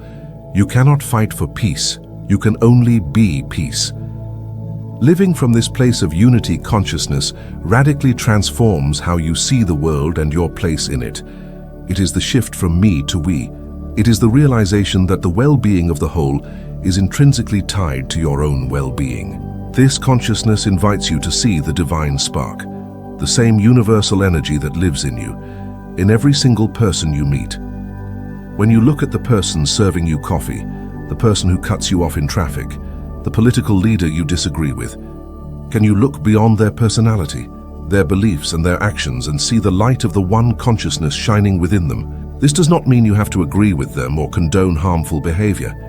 You can still have boundaries and hold people accountable for their actions, but you do it from a place of understanding that they are another aspect of yourself, a soul who is also on a journey of learning and remembrance, a soul who is likely acting from a place of deep pain and separation. When you can hold this awareness, the energy you bring to the interaction changes. Instead of meeting anger with more anger, you can meet it with a calm, centered presence. Instead of meeting judgment with more judgment, you can meet it with a quiet prayer for their healing. This is how you stop the cycle of reactivity and become a source of healing in the world. This unity consciousness also extends to our relationship with all of life. It is the recognition that the animals, the plants, the rivers, and the mountains are not inanimate objects here for our consumption. They are living, breathing, conscious beings, just like us. They are our family. They are different expressions of the one life. When you look at a tree, you are looking at one of your elders, a being that has been here long before you and that provides the very air you breathe. When you look at an animal, you're looking at one of your brothers or sisters, a being with its own feelings, its own purpose, and its own wisdom. To live in this way is to walk through the world with a sense of reverence and gratitude. It is to make choices that honor the sacredness of all life. It becomes natural to want to protect the environment, not out of a sense of guilt or obligation, but out of a deep and abiding love for your own extended body, the body of the earth. This journey into unity consciousness is the ultimate culmination of all the practices we have learned. Your daily practice of cleansing your aura and balancing your chakras is no longer just for your personal benefit. You are now doing it so that you can hold a clearer and brighter frequency for the collective. Your practice of conscious creation is no longer just about manifesting personal desires. It is about aligning yourself with your highest purpose so that you can be of greatest service to the whole. You begin to ask not just, what can I get, but what can I give? How can my unique gifts and passions contribute to the healing and awakening of humanity? This is where life takes on a profound sense of meaning and purpose. You realize that you are an indispensable piece of a magnificent cosmic puzzle. You have a unique role to play that no one else can play. The entire universe has been conspiring for billions of years to bring you here, to this exact moment, with your unique set of talents, challenges, and perspectives. Your job is not to be like anyone else. Your job is to be the most authentic, loving, and radiant version of yourself that you can possibly be, and to share that gift with the world. So, as we bring this audiobook to a close, my final invitation to you is this. Walk through your life from this day forward with the deep and abiding knowing that you are connected to everything. When you feel lonely, remember that you are held in the loving embrace of a conscious universe. When you feel powerless, remember that the creative force of the entire cosmos flows through you. When you feel separate, look into the eyes of another person and see yourself looking back. You are a miracle. Your life is a precious and sacred gift. The subtle energy that animates you is the love of the Creator made manifest. Go now and be that love in the world. Be a beacon of light, of peace, and of unity. The world is waiting for your unique and beautiful song. Thank you for walking this path with me. The journey is not over. In truth, it has just begun. We hope you have enjoyed the subtle energy of everything. For more audiobooks that expand your mind and nourish your soul, please be sure to subscribe to our channel, Williams Audiobooks. Thank you for listening.